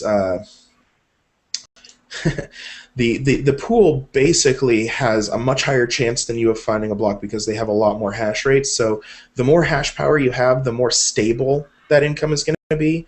Like if all you've got is, my one little FPGA here, and I were solo mining on that, it would be months between blocks for me. I would never find one. And the level of instability in that rate of finding blocks would be tremendous. Yeah, someone's got another one there. The variance would be tremendous. It would take ages to find anything, and it would be a coin toss how often it would be before finding things. But if I mine at a pool, the pool maybe has 1,000 of those worth of hash rate, lots and lots of people, and so they're going to find blocks pretty commonly, and that's going to reduce the variance and it's going to smooth out my payout. They're usually going to take a fee in exchange for that, but again, that's like being the employee of a gold miner. He's making more profit than you because he's taking the risk. Oh, Jesse says your bottom fan died? Hey, guess what, Jesse? So did mine. There should be a new one. I'm actually not going to even... actually, I might do it now because, it's taken me forever to... depending on when I actually have to trade this in, I might go and order the kit. But, if I'm going to be shipping this out in a month or two, I'm not going to even bother. Because it's actually running colder now that we have the AC cut on. Yeah, mine's... I don't know exactly what part that bottom fan is cooling, but it's apparently important for USB communications.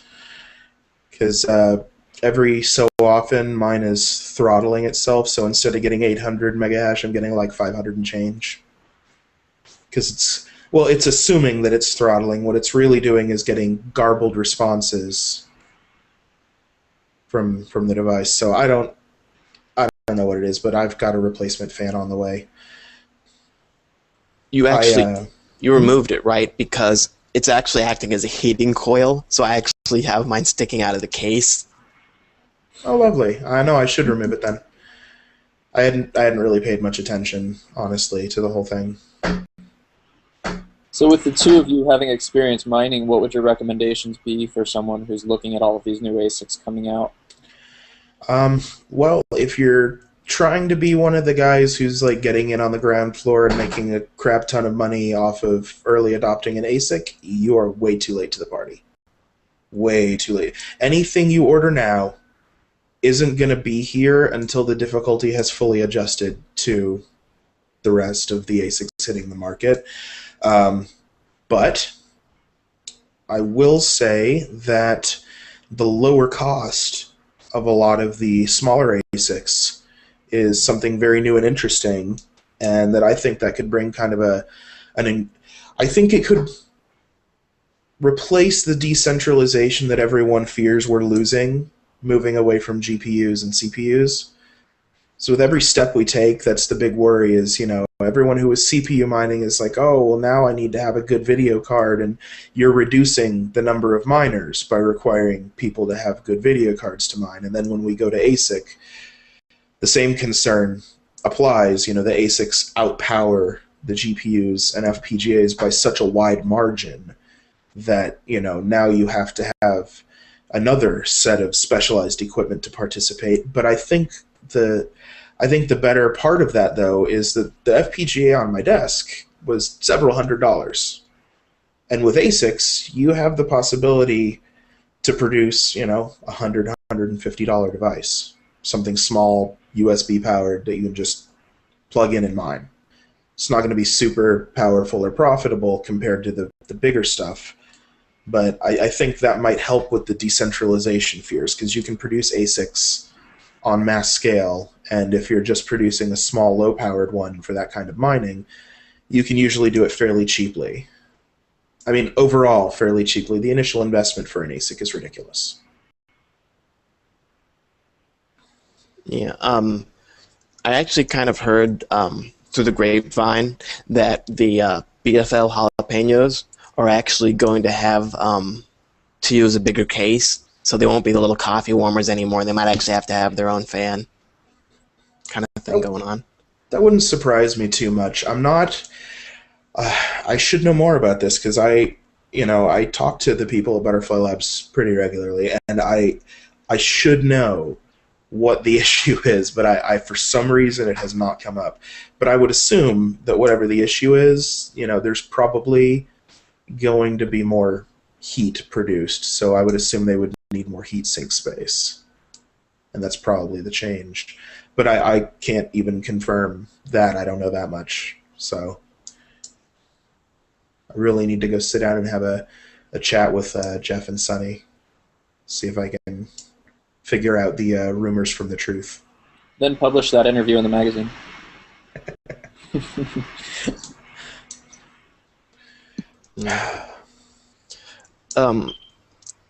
I've actually spoken to Tony Galippi from BitPay and Giga, James. Yeah. From Giga VPS, or that's his name. It's weird. Giga Mining, Giga VPS, Terra Mining, so many different things. I've been following his thread. It's pretty entertaining.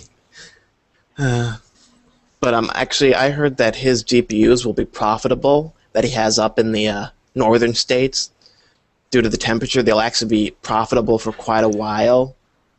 But just having one of those wouldn't give you anything. Pretty much. No, it really wouldn't. And by the way, that's actually one thing that people fail to account for a lot with mining. If you're going to get into mining and you're going to do more than just have like one FPGA or ASIC sitting on your desk, if you're going to seriously mine at any kind of scale, you absolutely have to account for heat. Not just heat, but the cost of air conditioning away that heat. I mean, you gotta... I think I did the math once and figured out that however many watts your device uses, it's going to use 40% of that wattage, about, depending on the efficiency of your air conditioning unit, to remove the heat it produces from the air again. So whatever wattage you think you're using, multiply that by 1.4, and that's what you're actually using. Unless you just don't care about heat, or if you live in northern states where it's cold, or, you know. Yeah? The thing is, basically every bit of electricity going into that unit will eventually become heat. Even the energy that goes into the fan to move the air, all that kinetic energy eventually becomes heat. That's the final byproduct.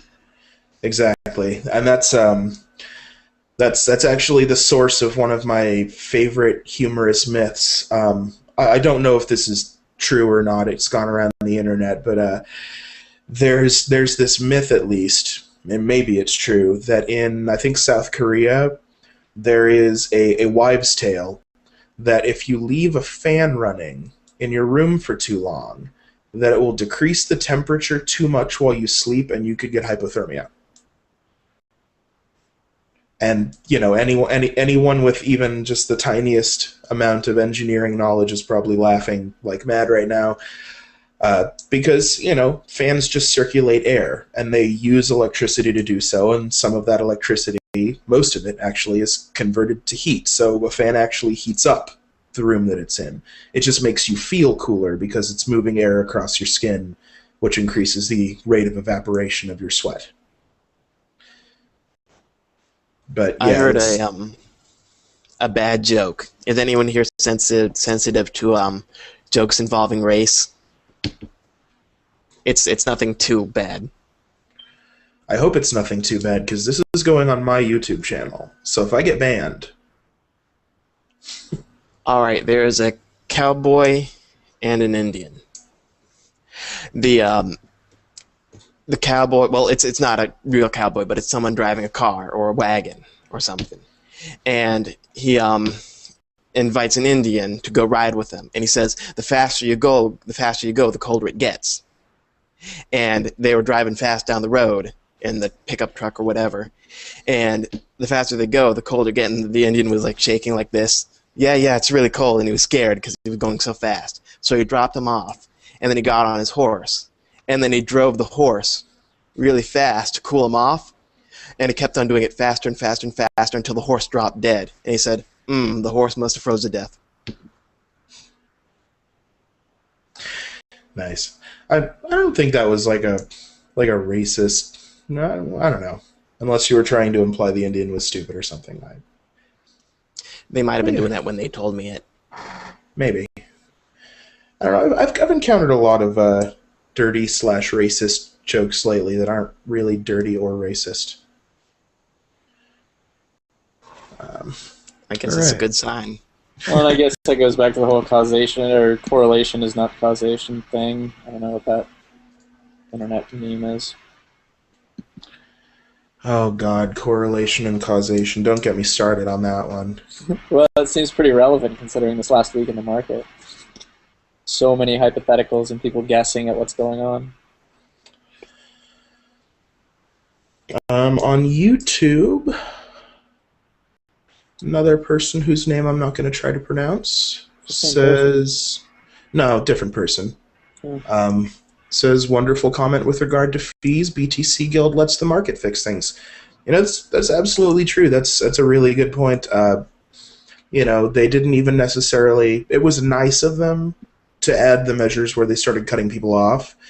But really, they could just create, you know, a fee schedule that rises exponentially beyond a certain percentage. And at some point, people will just leave because the fees are high. Or at the very least, it would incentivize people to keep an eye on what percentage of the market BTC Guild makes up. So I suppose that's semi-valid, at least. Is anyone here actually thinking about what will happen once the ASICs flood the market? Because do we think that enough miners will be interested in mining with no reasonable payback time or when they break even? Or will they start upping fees to actually produce a net profit? You know, I think we already kind of have an answer for that in the form of what happened when GPUs flooded the market. It was certainly a younger market. We didn't have as much infrastructure then. There weren't as many pools, but pooled mining was sort of a thing at that point, at least. Um, I don't know. I don't really see it having a tremendous effect.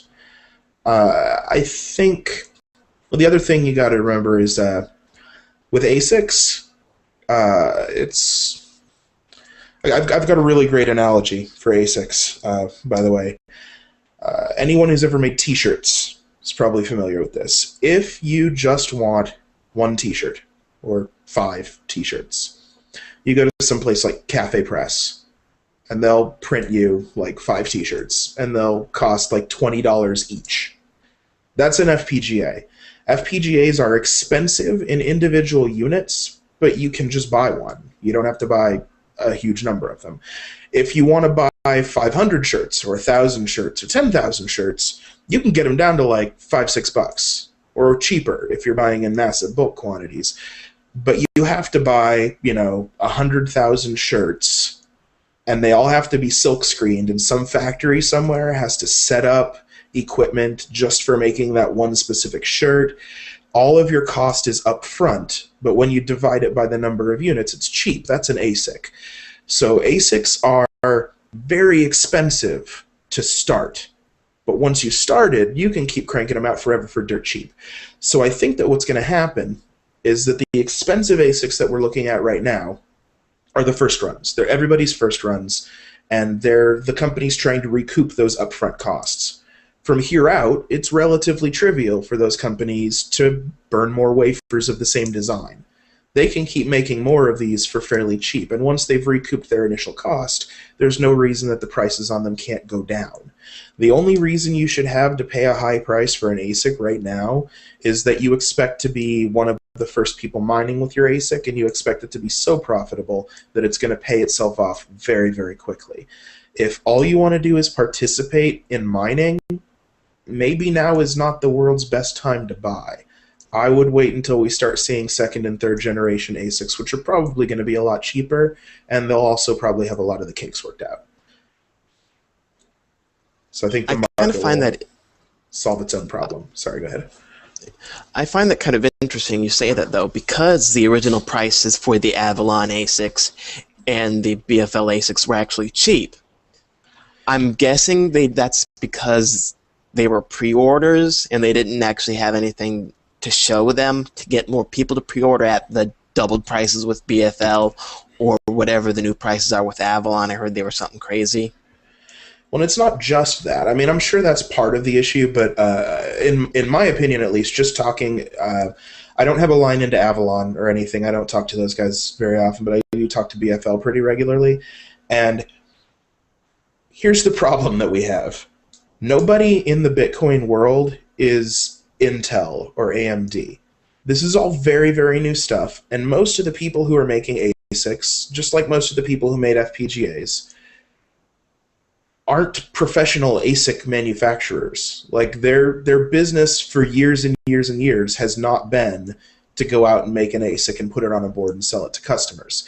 There are a lot of engineering challenges in that process, and a lot of them end up turning out ways that you wouldn't expect, and that without a lot of experience you couldn't predict. So what you end up with is you pre-sell your product based on an estimate. You estimate how much it's going to cost to get the parts, how much labor it's going to take to assemble the units, what kind of yield you can get out of a single wafer, all of these estimates. And then in the end, your estimates turn out to be kind of bad.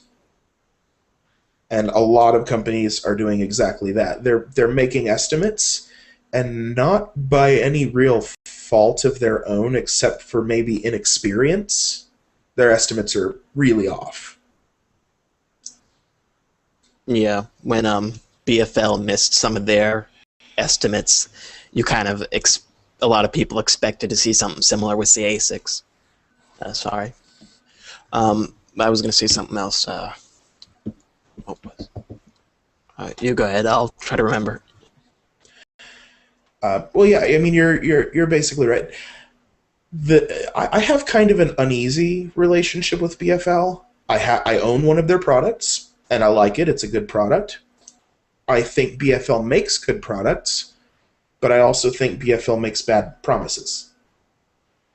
Like, you can always expect, when people were saying, oh, BFL is a total scam and the ASICs will never ever exist, my immediate knee-jerk reaction was, they'll exist, but they'll be late and they won't meet specs. Because that's basically BFL's pattern. They're very bad at making those estimates. Like I said, some of those estimates are when can we have this ready? Some of those estimates are how will these chips perform? No one's estimate really is ever going to be perfect. Unfortunately, I think BFL's estimates are usually a little bit worse than most.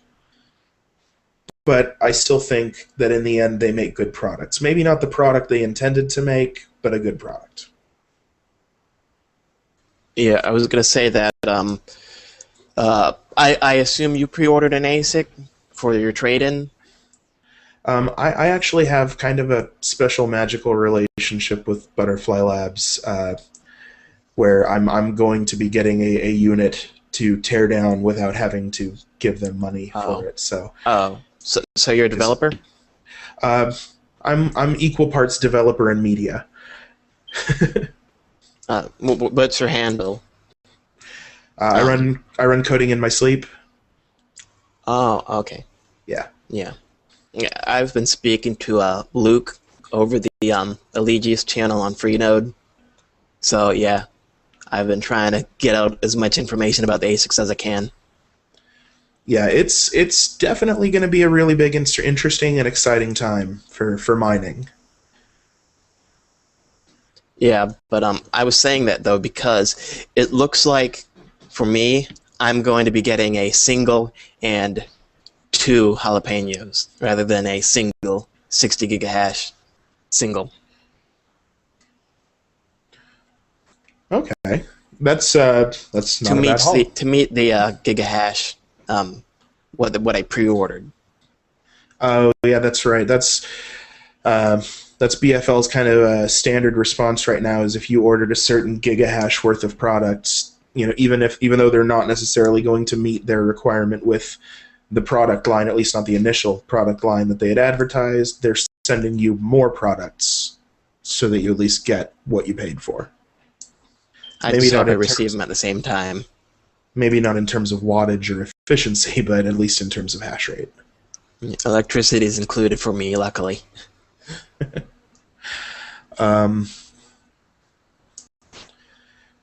Same guy, Manish, whose name I previously could not pronounce, is on YouTube, and he's asking, age-old question. I've answered this one a half a dozen times, and if we were on Stack Exchange, I would close your question as a duplicate, sir.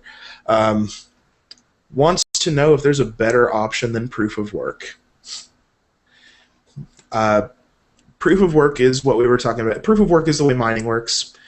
There's this age-old information theory problem called the Byzantine generals problem, and proof of work basically solves it.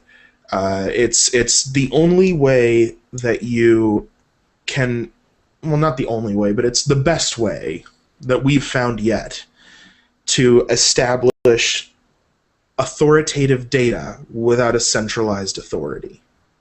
You basically create a really difficult problem, and then everyone works on solving that really difficult problem. And the problem's a one-way thing. It's a trapdoor. It's really hard to do the first time. Once you've done it the first time, it's trivially easy. It's trivially easy to reproduce the solution.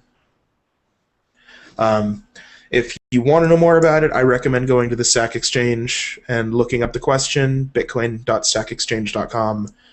Just type proof of work in the search box. You will find the question and probably about 30 other questions just like it that we have closed as duplicates. Not a new question. Very difficult question to really understand the answer to.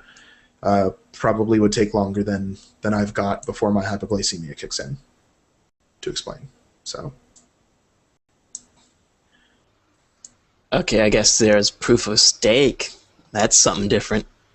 Proof of stake is something different. I have not done adequate research, I would say, to really comment on proof of stake. Do you know more about it, maybe? Because I'd like to know, personally. Nah, not much. I was looking into different altcoins that used it before, but I didn't really put too much into it. I think the concept of proof of stake is, it's sort of,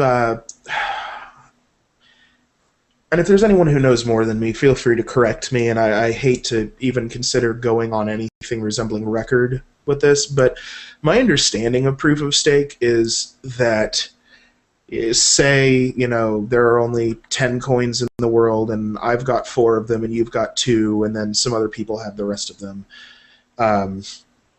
That you validate transactions by signing them. You validate transactions by having people who hold coins sign off on them. And you need a certain percentage of the coins held to sign off on a transaction for it to be considered valid, or something like that, such that people who have more stake in the currency have more control over how it actually ends up getting used. I don't know that much about it, but I remember looking into it and reading that, and it didn't seem quite right to me. I think that Solid Coin, I thought Solid Coin just had a straight-up central authority. I think it was Solid Coin 2, which went kind of defunct. I think that's what it was going to use. To be honest, I haven't really kept up on all of the altcoins. I mean, there was a brief period of time there when it was, God, Tenebrix and Faircoin and IX Coin and IO Coin, and everyone made a coin. Solid Coin and PP Coin and Litecoin and Christ. And all of them were pump and dump scams. Maybe not Litecoin. Not so much. Yeah. It's not so much a pump and dump scam.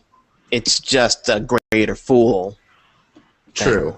They couldn't get enough people to adopt for it to have any meaningful level of use. Really, that's what it comes down to. That's where I fall on the Bitcoin, Litecoin, Solid Coin, etc. debate. I like some of the technical features that have been implemented in other coins. I think they're cool. I think they're fun experiments. But unless you can get a pretty solid user base, it's just that, an experiment. I don't really think you get to call it a currency until people are actually using it like a currency. And while that may not be necessarily the way everyone uses Bitcoin, it's at least a way that a lot of people use Bitcoin. I've bought lunch with Bitcoin, so I feel comfortable calling it a currency. I bought cupcakes with it.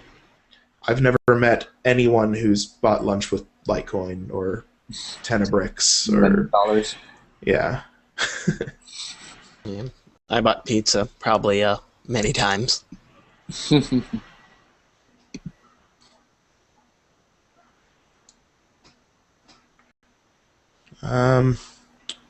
Same guy on YouTube is asking if we have an opinion of Ben Laurie's blog post explaining how Bitcoin's proof of work doesn't really solve it. I don't even know the post he's referring to there. I try to be well read, but I can't read everything. Has anyone read that one? No. Well, then, Manish, I guess the answer is we'll read it and get back. Manish says, any opinion on Ben Laurie's blog post explaining how Bitcoin's proof of work doesn't really solve it? Tend to agree with him. I'll look into it. Yeah, I've never read that post. I'll read it. I'm not above admitting I'm wrong if there's a valid point to be found in there. I'll admit there's a valid point in it, but I gotta actually find it first. Never read it. Do you have any insight on what's going on with Bitcoin 24? I know we had talked about that yesterday a little bit. I know that they, I think they had their bank account in Poland closed, and that's the primary issue that's going on right now. Yeah, there was something on their website about that. Now, the only thing I think what we were talking about yesterday is that someone looked up their admin and found his Stack Overflow account, Mm-hmm. and the admin, yeah, the admin is asking some scary noob sauce questions on Stack Overflow. I mean, really frightening stuff like, I've got a SQL database and people are potentially making 2 transactions at roughly the same time. How do I stop them from overdrawing themselves? Stuff that like any first year programmer should be looking at and going, dude, SQL locks, just Google SQL locks. This isn't an issue. And then another one where they revealed that they were storing currency in floating point values, which is a no-no. And then we're predictably having problems rounding said currency values stored in floating point numbers. Very scary. I don't know that I would trust them anymore. I really hope that that's not how their code is actually implemented. But if the Stack Overflow account is genuinely belonging to this guy, and if those are his actual questions and that's actually the way their exchange is written, I'm frightened. Rightfully so, I think. It never really got on my radar, so it's not concerning me as much. I try to avoid using exchanges as much as possible. Well, I don't know if you were here for it earlier. I was saying that in the event that I do buy or sell, I usually try to do it locally. I like localbitcoins.com a lot, and here in Vegas, most of my trades are done through Julian. Julian Tosh, folks, recommend him highly. So Jesse, you support Have local y'all Bitcoin heard as well? about the... I recently heard a story about a man in Ireland getting selling coins to an undercover cop, and then days later having them search his house. I'll get the link real quick. There's no confirmation on it yet, but it's pretty scary. Wow. That would be precedent setting. Mm-hmm. Yeah, that's pretty important. How's the market for you in Vegas, David, for local Bitcoins? There are 2 or 3 people who buy and sell here. Mostly, got a guy out here named Julian. He runs all of the local Las Vegas Bitcoin meetups. He runs Bitcoin. I think it's Bitcoins in Vegas or Bitcoins in Las Vegas. I can't remember if he put the Las in there. And he's the primary guy who's getting merchants to accept Bitcoins out here. He's like the mayor of Vegas Bitcoin. So he's a good resource. I'm happy he's around. Right. I know we have a pretty good market for local Bitcoins out in the Bay Area. I live near San Francisco, so obviously there's a lot of trading going on out here. We have the conference coming up, so things are... Oh, yeah. San Fran and New York, I would love to be in either of those places for Bitcoin right now. Yeah, it's pretty exciting. Going to a meetup and hanging out with Jared Kenna, Trade Hill, and Yifu from Avalon. A lot of the big players. I'd say the only major benefit that I get being in Vegas is there's this magical thing about Vegas where everyone comes here eventually. For some reason, everyone comes to Vegas. So, it doesn't really matter that the BitInstant guys are in New York, or it doesn't matter where anybody is. Like, people come here and I see them eventually, one way or another. Plus, I get to go to all the conventions, so... Is there any local adoption of Bitcoin as far as brick and mortar stores go? Mostly restaurants. There are, I don't know, 4 or 5 Bitcoin accepting restaurants around here. Mostly mom and pop taxis shops. and limos. Oh, taxis and limos are huge with Bitcoin around here. Taxis. Whoa. That's some feedback. Someone's echoing again. Taxis are probably one of the most common Bitcoin adopters around here because they have one of the biggest problems with chargebacks. You pay with a credit card from the back of the limo, and it's not really feasible for them to demand ID, and you don't necessarily always have what it takes to put a PIN pad in place to do debit, or you can't force debit. There's a lot of fraud in taxis. So Bitcoin's kind of a no-brainer there. You put a QR code in the back, they pay you with Bitcoin, done. Interesting. I'd be curious if it would hit the casinos at all with like a Bitcoin slot machine, Bitcoin poker in the bars, that sort of stuff. I actually work for a slot machine manufacturer, and I've been trying to get them to integrate that for a while, but given the regulatory issues that they've had just trying to accept credit and debit cards in slot machines, I don't see it happening anytime soon.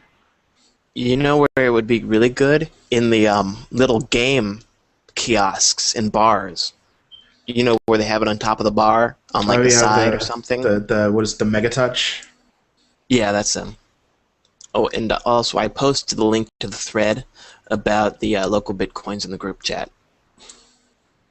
Oh, okay. There's also some Bitcoin trading going on eBay, I've been told. Not something I would recommend. It seems very risky to me because a local Bitcoin trade, typically you should hang out with the person to make sure that you get the confirmations. Yeah, Bitcoin, and not only that, but it's explicitly against their terms of service.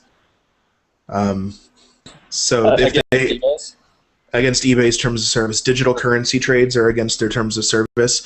The way you can get around that is by selling like the Kasaskias physical bitcoins, or putting coins in a paper wallet and then selling the paper wallet, because then you're not transacting currency, you're selling an item. That item has value, but so does everything you buy and sell on eBay, right? Yeah, it's like selling a coupon. Exactly. Well, that's arguable about things of value on eBay. This is true. I have a mother-in-law who's a little too fond of yard sales, and that's my eBay analogy. Is just the biggest, worst yard sale ever. So, but yeah, it's to my knowledge, it is against their TOS. So don't do it. That, and if you were to buy something like that, it's really hard to prove that you got what you were supposed to be sold, because someone can always say that they just received a piece of paper rather than that paper wallet, and then it brings up this whole mess. That's very true. eBay and PayPal both have really weird refund policies for things like that. Did you guys ever hear the story about the destroyed violin? Yeah, totally. That was a horrible story. That was insane. Bad pictures to go with it. Yeah, I mean, like, PayPal's standard procedure is if you, like, this guy bought a violin and he said, oh, it's a forgery, it's not the, nice violin that I paid for. And PayPal's policy literally says, destroy it and show us proof that you destroyed it, and we will give you your refund if the merchant won't accept the item back. So this guy just, like, completely destroyed this violin. Let's not, like, get an expert involved who knows anything about violins. Let's just trust this one guy who's willing to take a hammer to a violin. Ugh.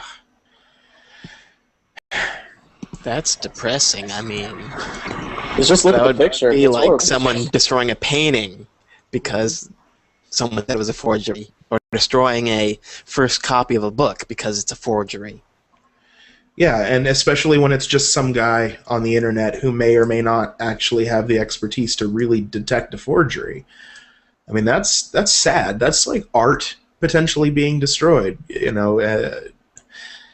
God, it's the Dark Ages all over again. But it's a Dark Ages. Well, never mind. The Dark Ages were with the best of intentions. Most dark times are with the best of intentions. But it usually Park 3. Jurassic Park 3. I still can't believe William H. Macy let me down. Because he was the whole reason. He was the whole reason I went to see that. I'm like, it's Jurassic Park 3, so it's the third movie. It's going to be awful. But I'm like, oh, it's William H. Macy. He usually makes good stuff. William H. Macy. It's not going to let me... He let me down. It had pterodactyls.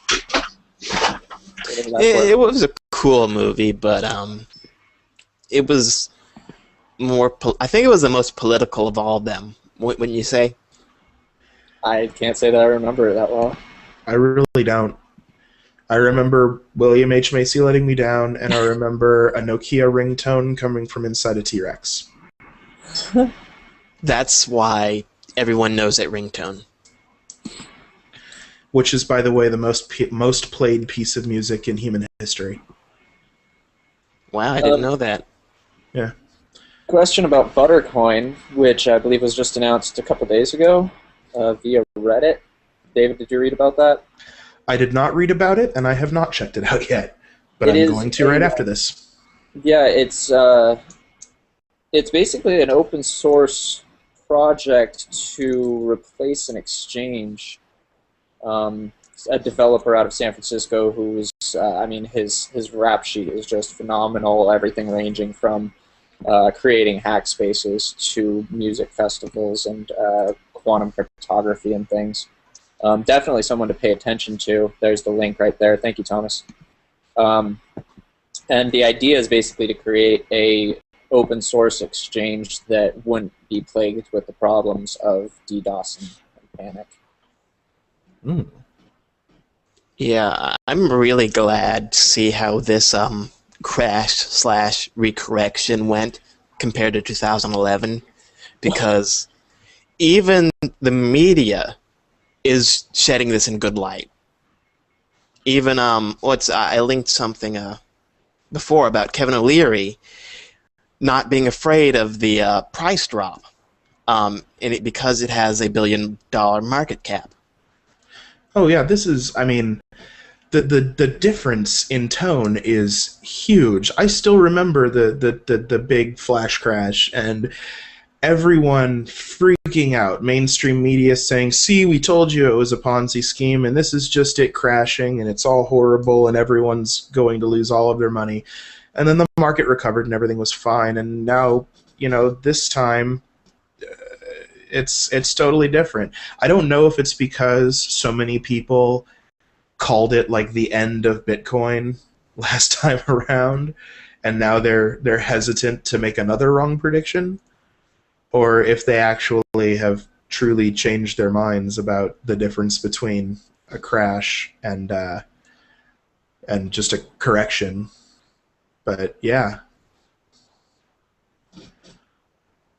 Yeah, it was, like I said in the group chat, Kevin O'Leary was considering putting 3 to 4% of his currency portfolio, or his portfolio in general, he didn't specify, in Bitcoin. And there's also the Winklevoss twins, which hopefully you all know about. They were the twins who hired Zuckerberg to make You Could Connect You, which he ended up making Facebook and all that. If you've seen the movie, you should know. But they apparently own 1% of all Bitcoin that currently exists. And I'd really like to see where they go with this. So they own $10 million worth of Bitcoin. Yeah, and that was actually before the price drop. I heard that they bought more afterwards. Oh, jeez.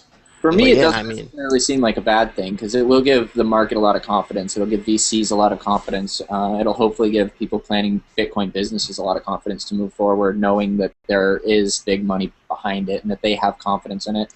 And another point that a friend of mine made was that they'll be on our side in any legal battles, which is definitely a powerful ally. Oh, definitely. Yeah, $10 million worth of Bitcoin. I could have $10 million worth of Bitcoin if I would have actually, you know, bought in when I found out. Yeah, when it was at $2. Yeah, that's when I found out too, actually. Mm-hmm. It was pretty crazy, because it was jumping like right after I got into it because of some video game developer having a blog about it, and that's how I got introduced. I came in around the 25-cent mark, so I'm looking at it and saying, you know, if I would have invested even a very small amount of money back then, I could pay off my house now. Yeah. Yeah, this leads to an interesting question that was asked here. Adam asks, what's the best form of wallet? Now, obviously, if you have $10 million invested in Bitcoin, you are very concerned about the security of your wallet. I definitely don't recommend keeping your money in Mt. Gox or any other exchange. No. I personally go towards the offline wallet, which the Winklevoss twins said that they have theirs on three different locations, in 3 different banks, in 3 different states, and safety deposit boxes. Of course, banks can now take your safe deposit boxes when they shut down and all of that. So I don't know if I would go that route. But know your private and public keys. Have them stored somewhere in an encrypted container. Any other advice? I think what it comes down to is that best is a highly subjective term. I mean, it really depends on what you're doing. I keep a couple of coins in, the blockchain.info wallet on my phone just to pay for meals with and stuff like that. Jimmy in chat says don't keep all your Bitcoin in a single wallet. Beautiful, perfect. Very good point. You got to kind of look at it like you look at it the same way you look at traditional currency. If you're like most people, you probably have a little bit of cash in your wallet, and if your wallet gets stolen, you're just out that cash, period, done. And that's the stuff that's on my phone. If someone steals my phone, it's blockchain.info wallet. There's not like a magic password or anything that's going to stop people from stealing, the stuff that's in there. So it's like my cash. They'll steal it, and that's what they get. Then you have maybe like a medium security wallet, like your own, wallet in the Bitcoin client, or something that you keep electronically but offline, like a cold wallet or something. That's more like your debit card. It's like a medium security sort of scenario, and then you want to have like a savings account sort of scenario, which might be like a paper wallet, where it's basically how many steps and how much time do you want to have to take to get to your money. If you're comfortable taking 20 minutes or an hour to access your money, keep it in a paper wallet. There's no reason not to. If you need to have access to your money on a moment's notice, phone wallets or whatever. Yeah, what's up?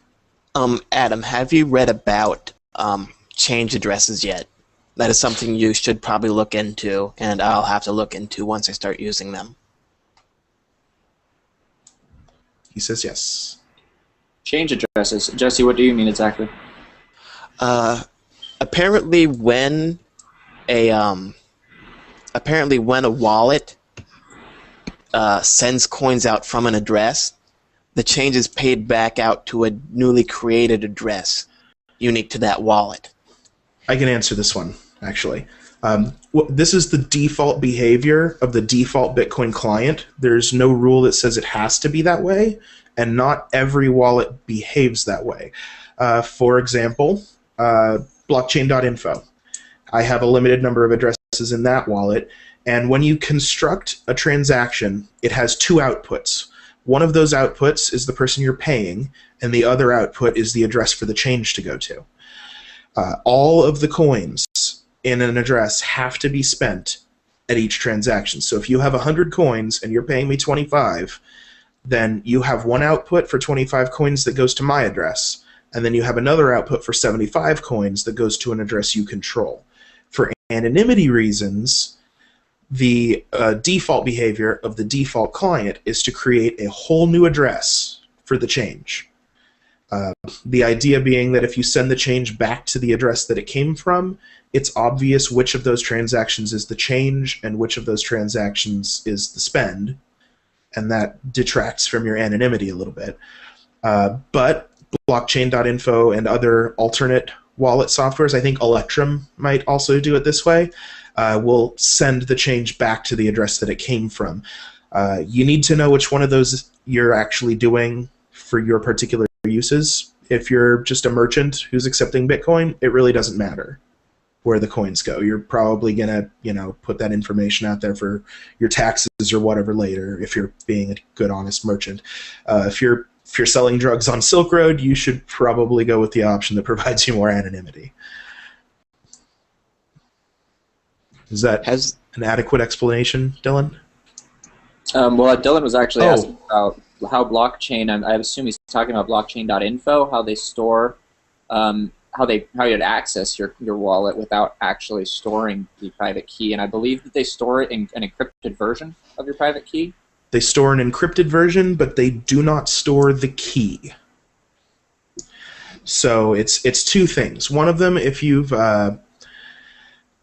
Okay, how do I explain this? They store your wallet and all of the addresses in it, but they store it encrypted. And when you enter your passphrase, that passphrase is basically generating the private key that was used to encrypt all of that data.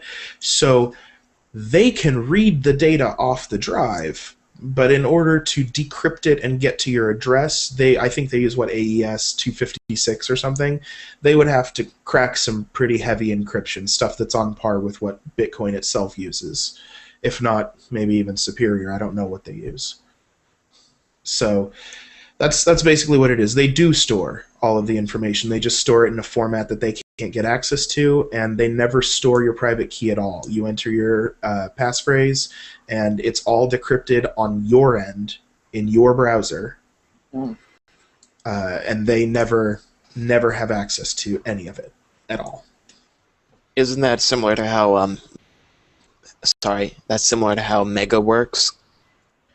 I don't know that much about Mega. That's I did just read about their new service, the encrypted file storage, and that is how it works as far as it's all client-side encryption and decryption, and the link that you can use to share files so that other people can access them. That link actually contains the key as well. Yeah, you can link it in very different ways. I found out because I uploaded some things to try it out. You can link them with file size, file name, with or without the key, with or without, a bunch of information.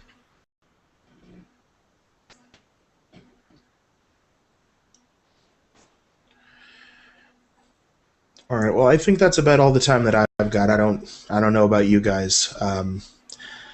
I am perfectly happy. I think YouTube and Google Plus put like a 4-hour limit on this thing. I'm perfectly happy to just mute my microphone and step away if you guys want to keep talking, but I have to go find food, and my wife would probably like to see me at some point today. Yeah, no problem. Thanks for all your help, David. I'm looking forward to doing more of these. Absolutely. Should I leave it running, or should I just end the broadcast and we'll do another one later? I think we've covered everything. Is this available on playback on YouTube on demand? Yes, it streams live on YouTube while we're going, and then as soon as I click the big red button to end the broadcast, it will become just like another regular YouTube video. Cool. Same URL, too. Cool. I think that's all that I have to say. Did Thomas want to say anything? I saw him join.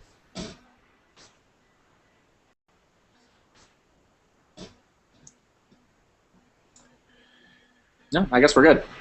Oh, and real quick before we go, Jimmy wanted to know how we can find out when there's another discussion.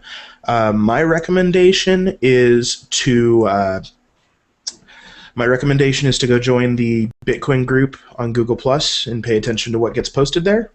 And if you want to, I probably won't be here for all of these, but any of them that I show up at, I'm going to post on my blog, so you can get to it on codinginmysleep.com as well. Awesome. All right. Well, thanks for showing up, everybody. And whoever actually started this thing, whichever one of you is responsible, thanks. I kind of hijacked it, but thanks. Well, we appreciate it anyway. Yeah. All right, take it easy, guys. Have a good one, everybody.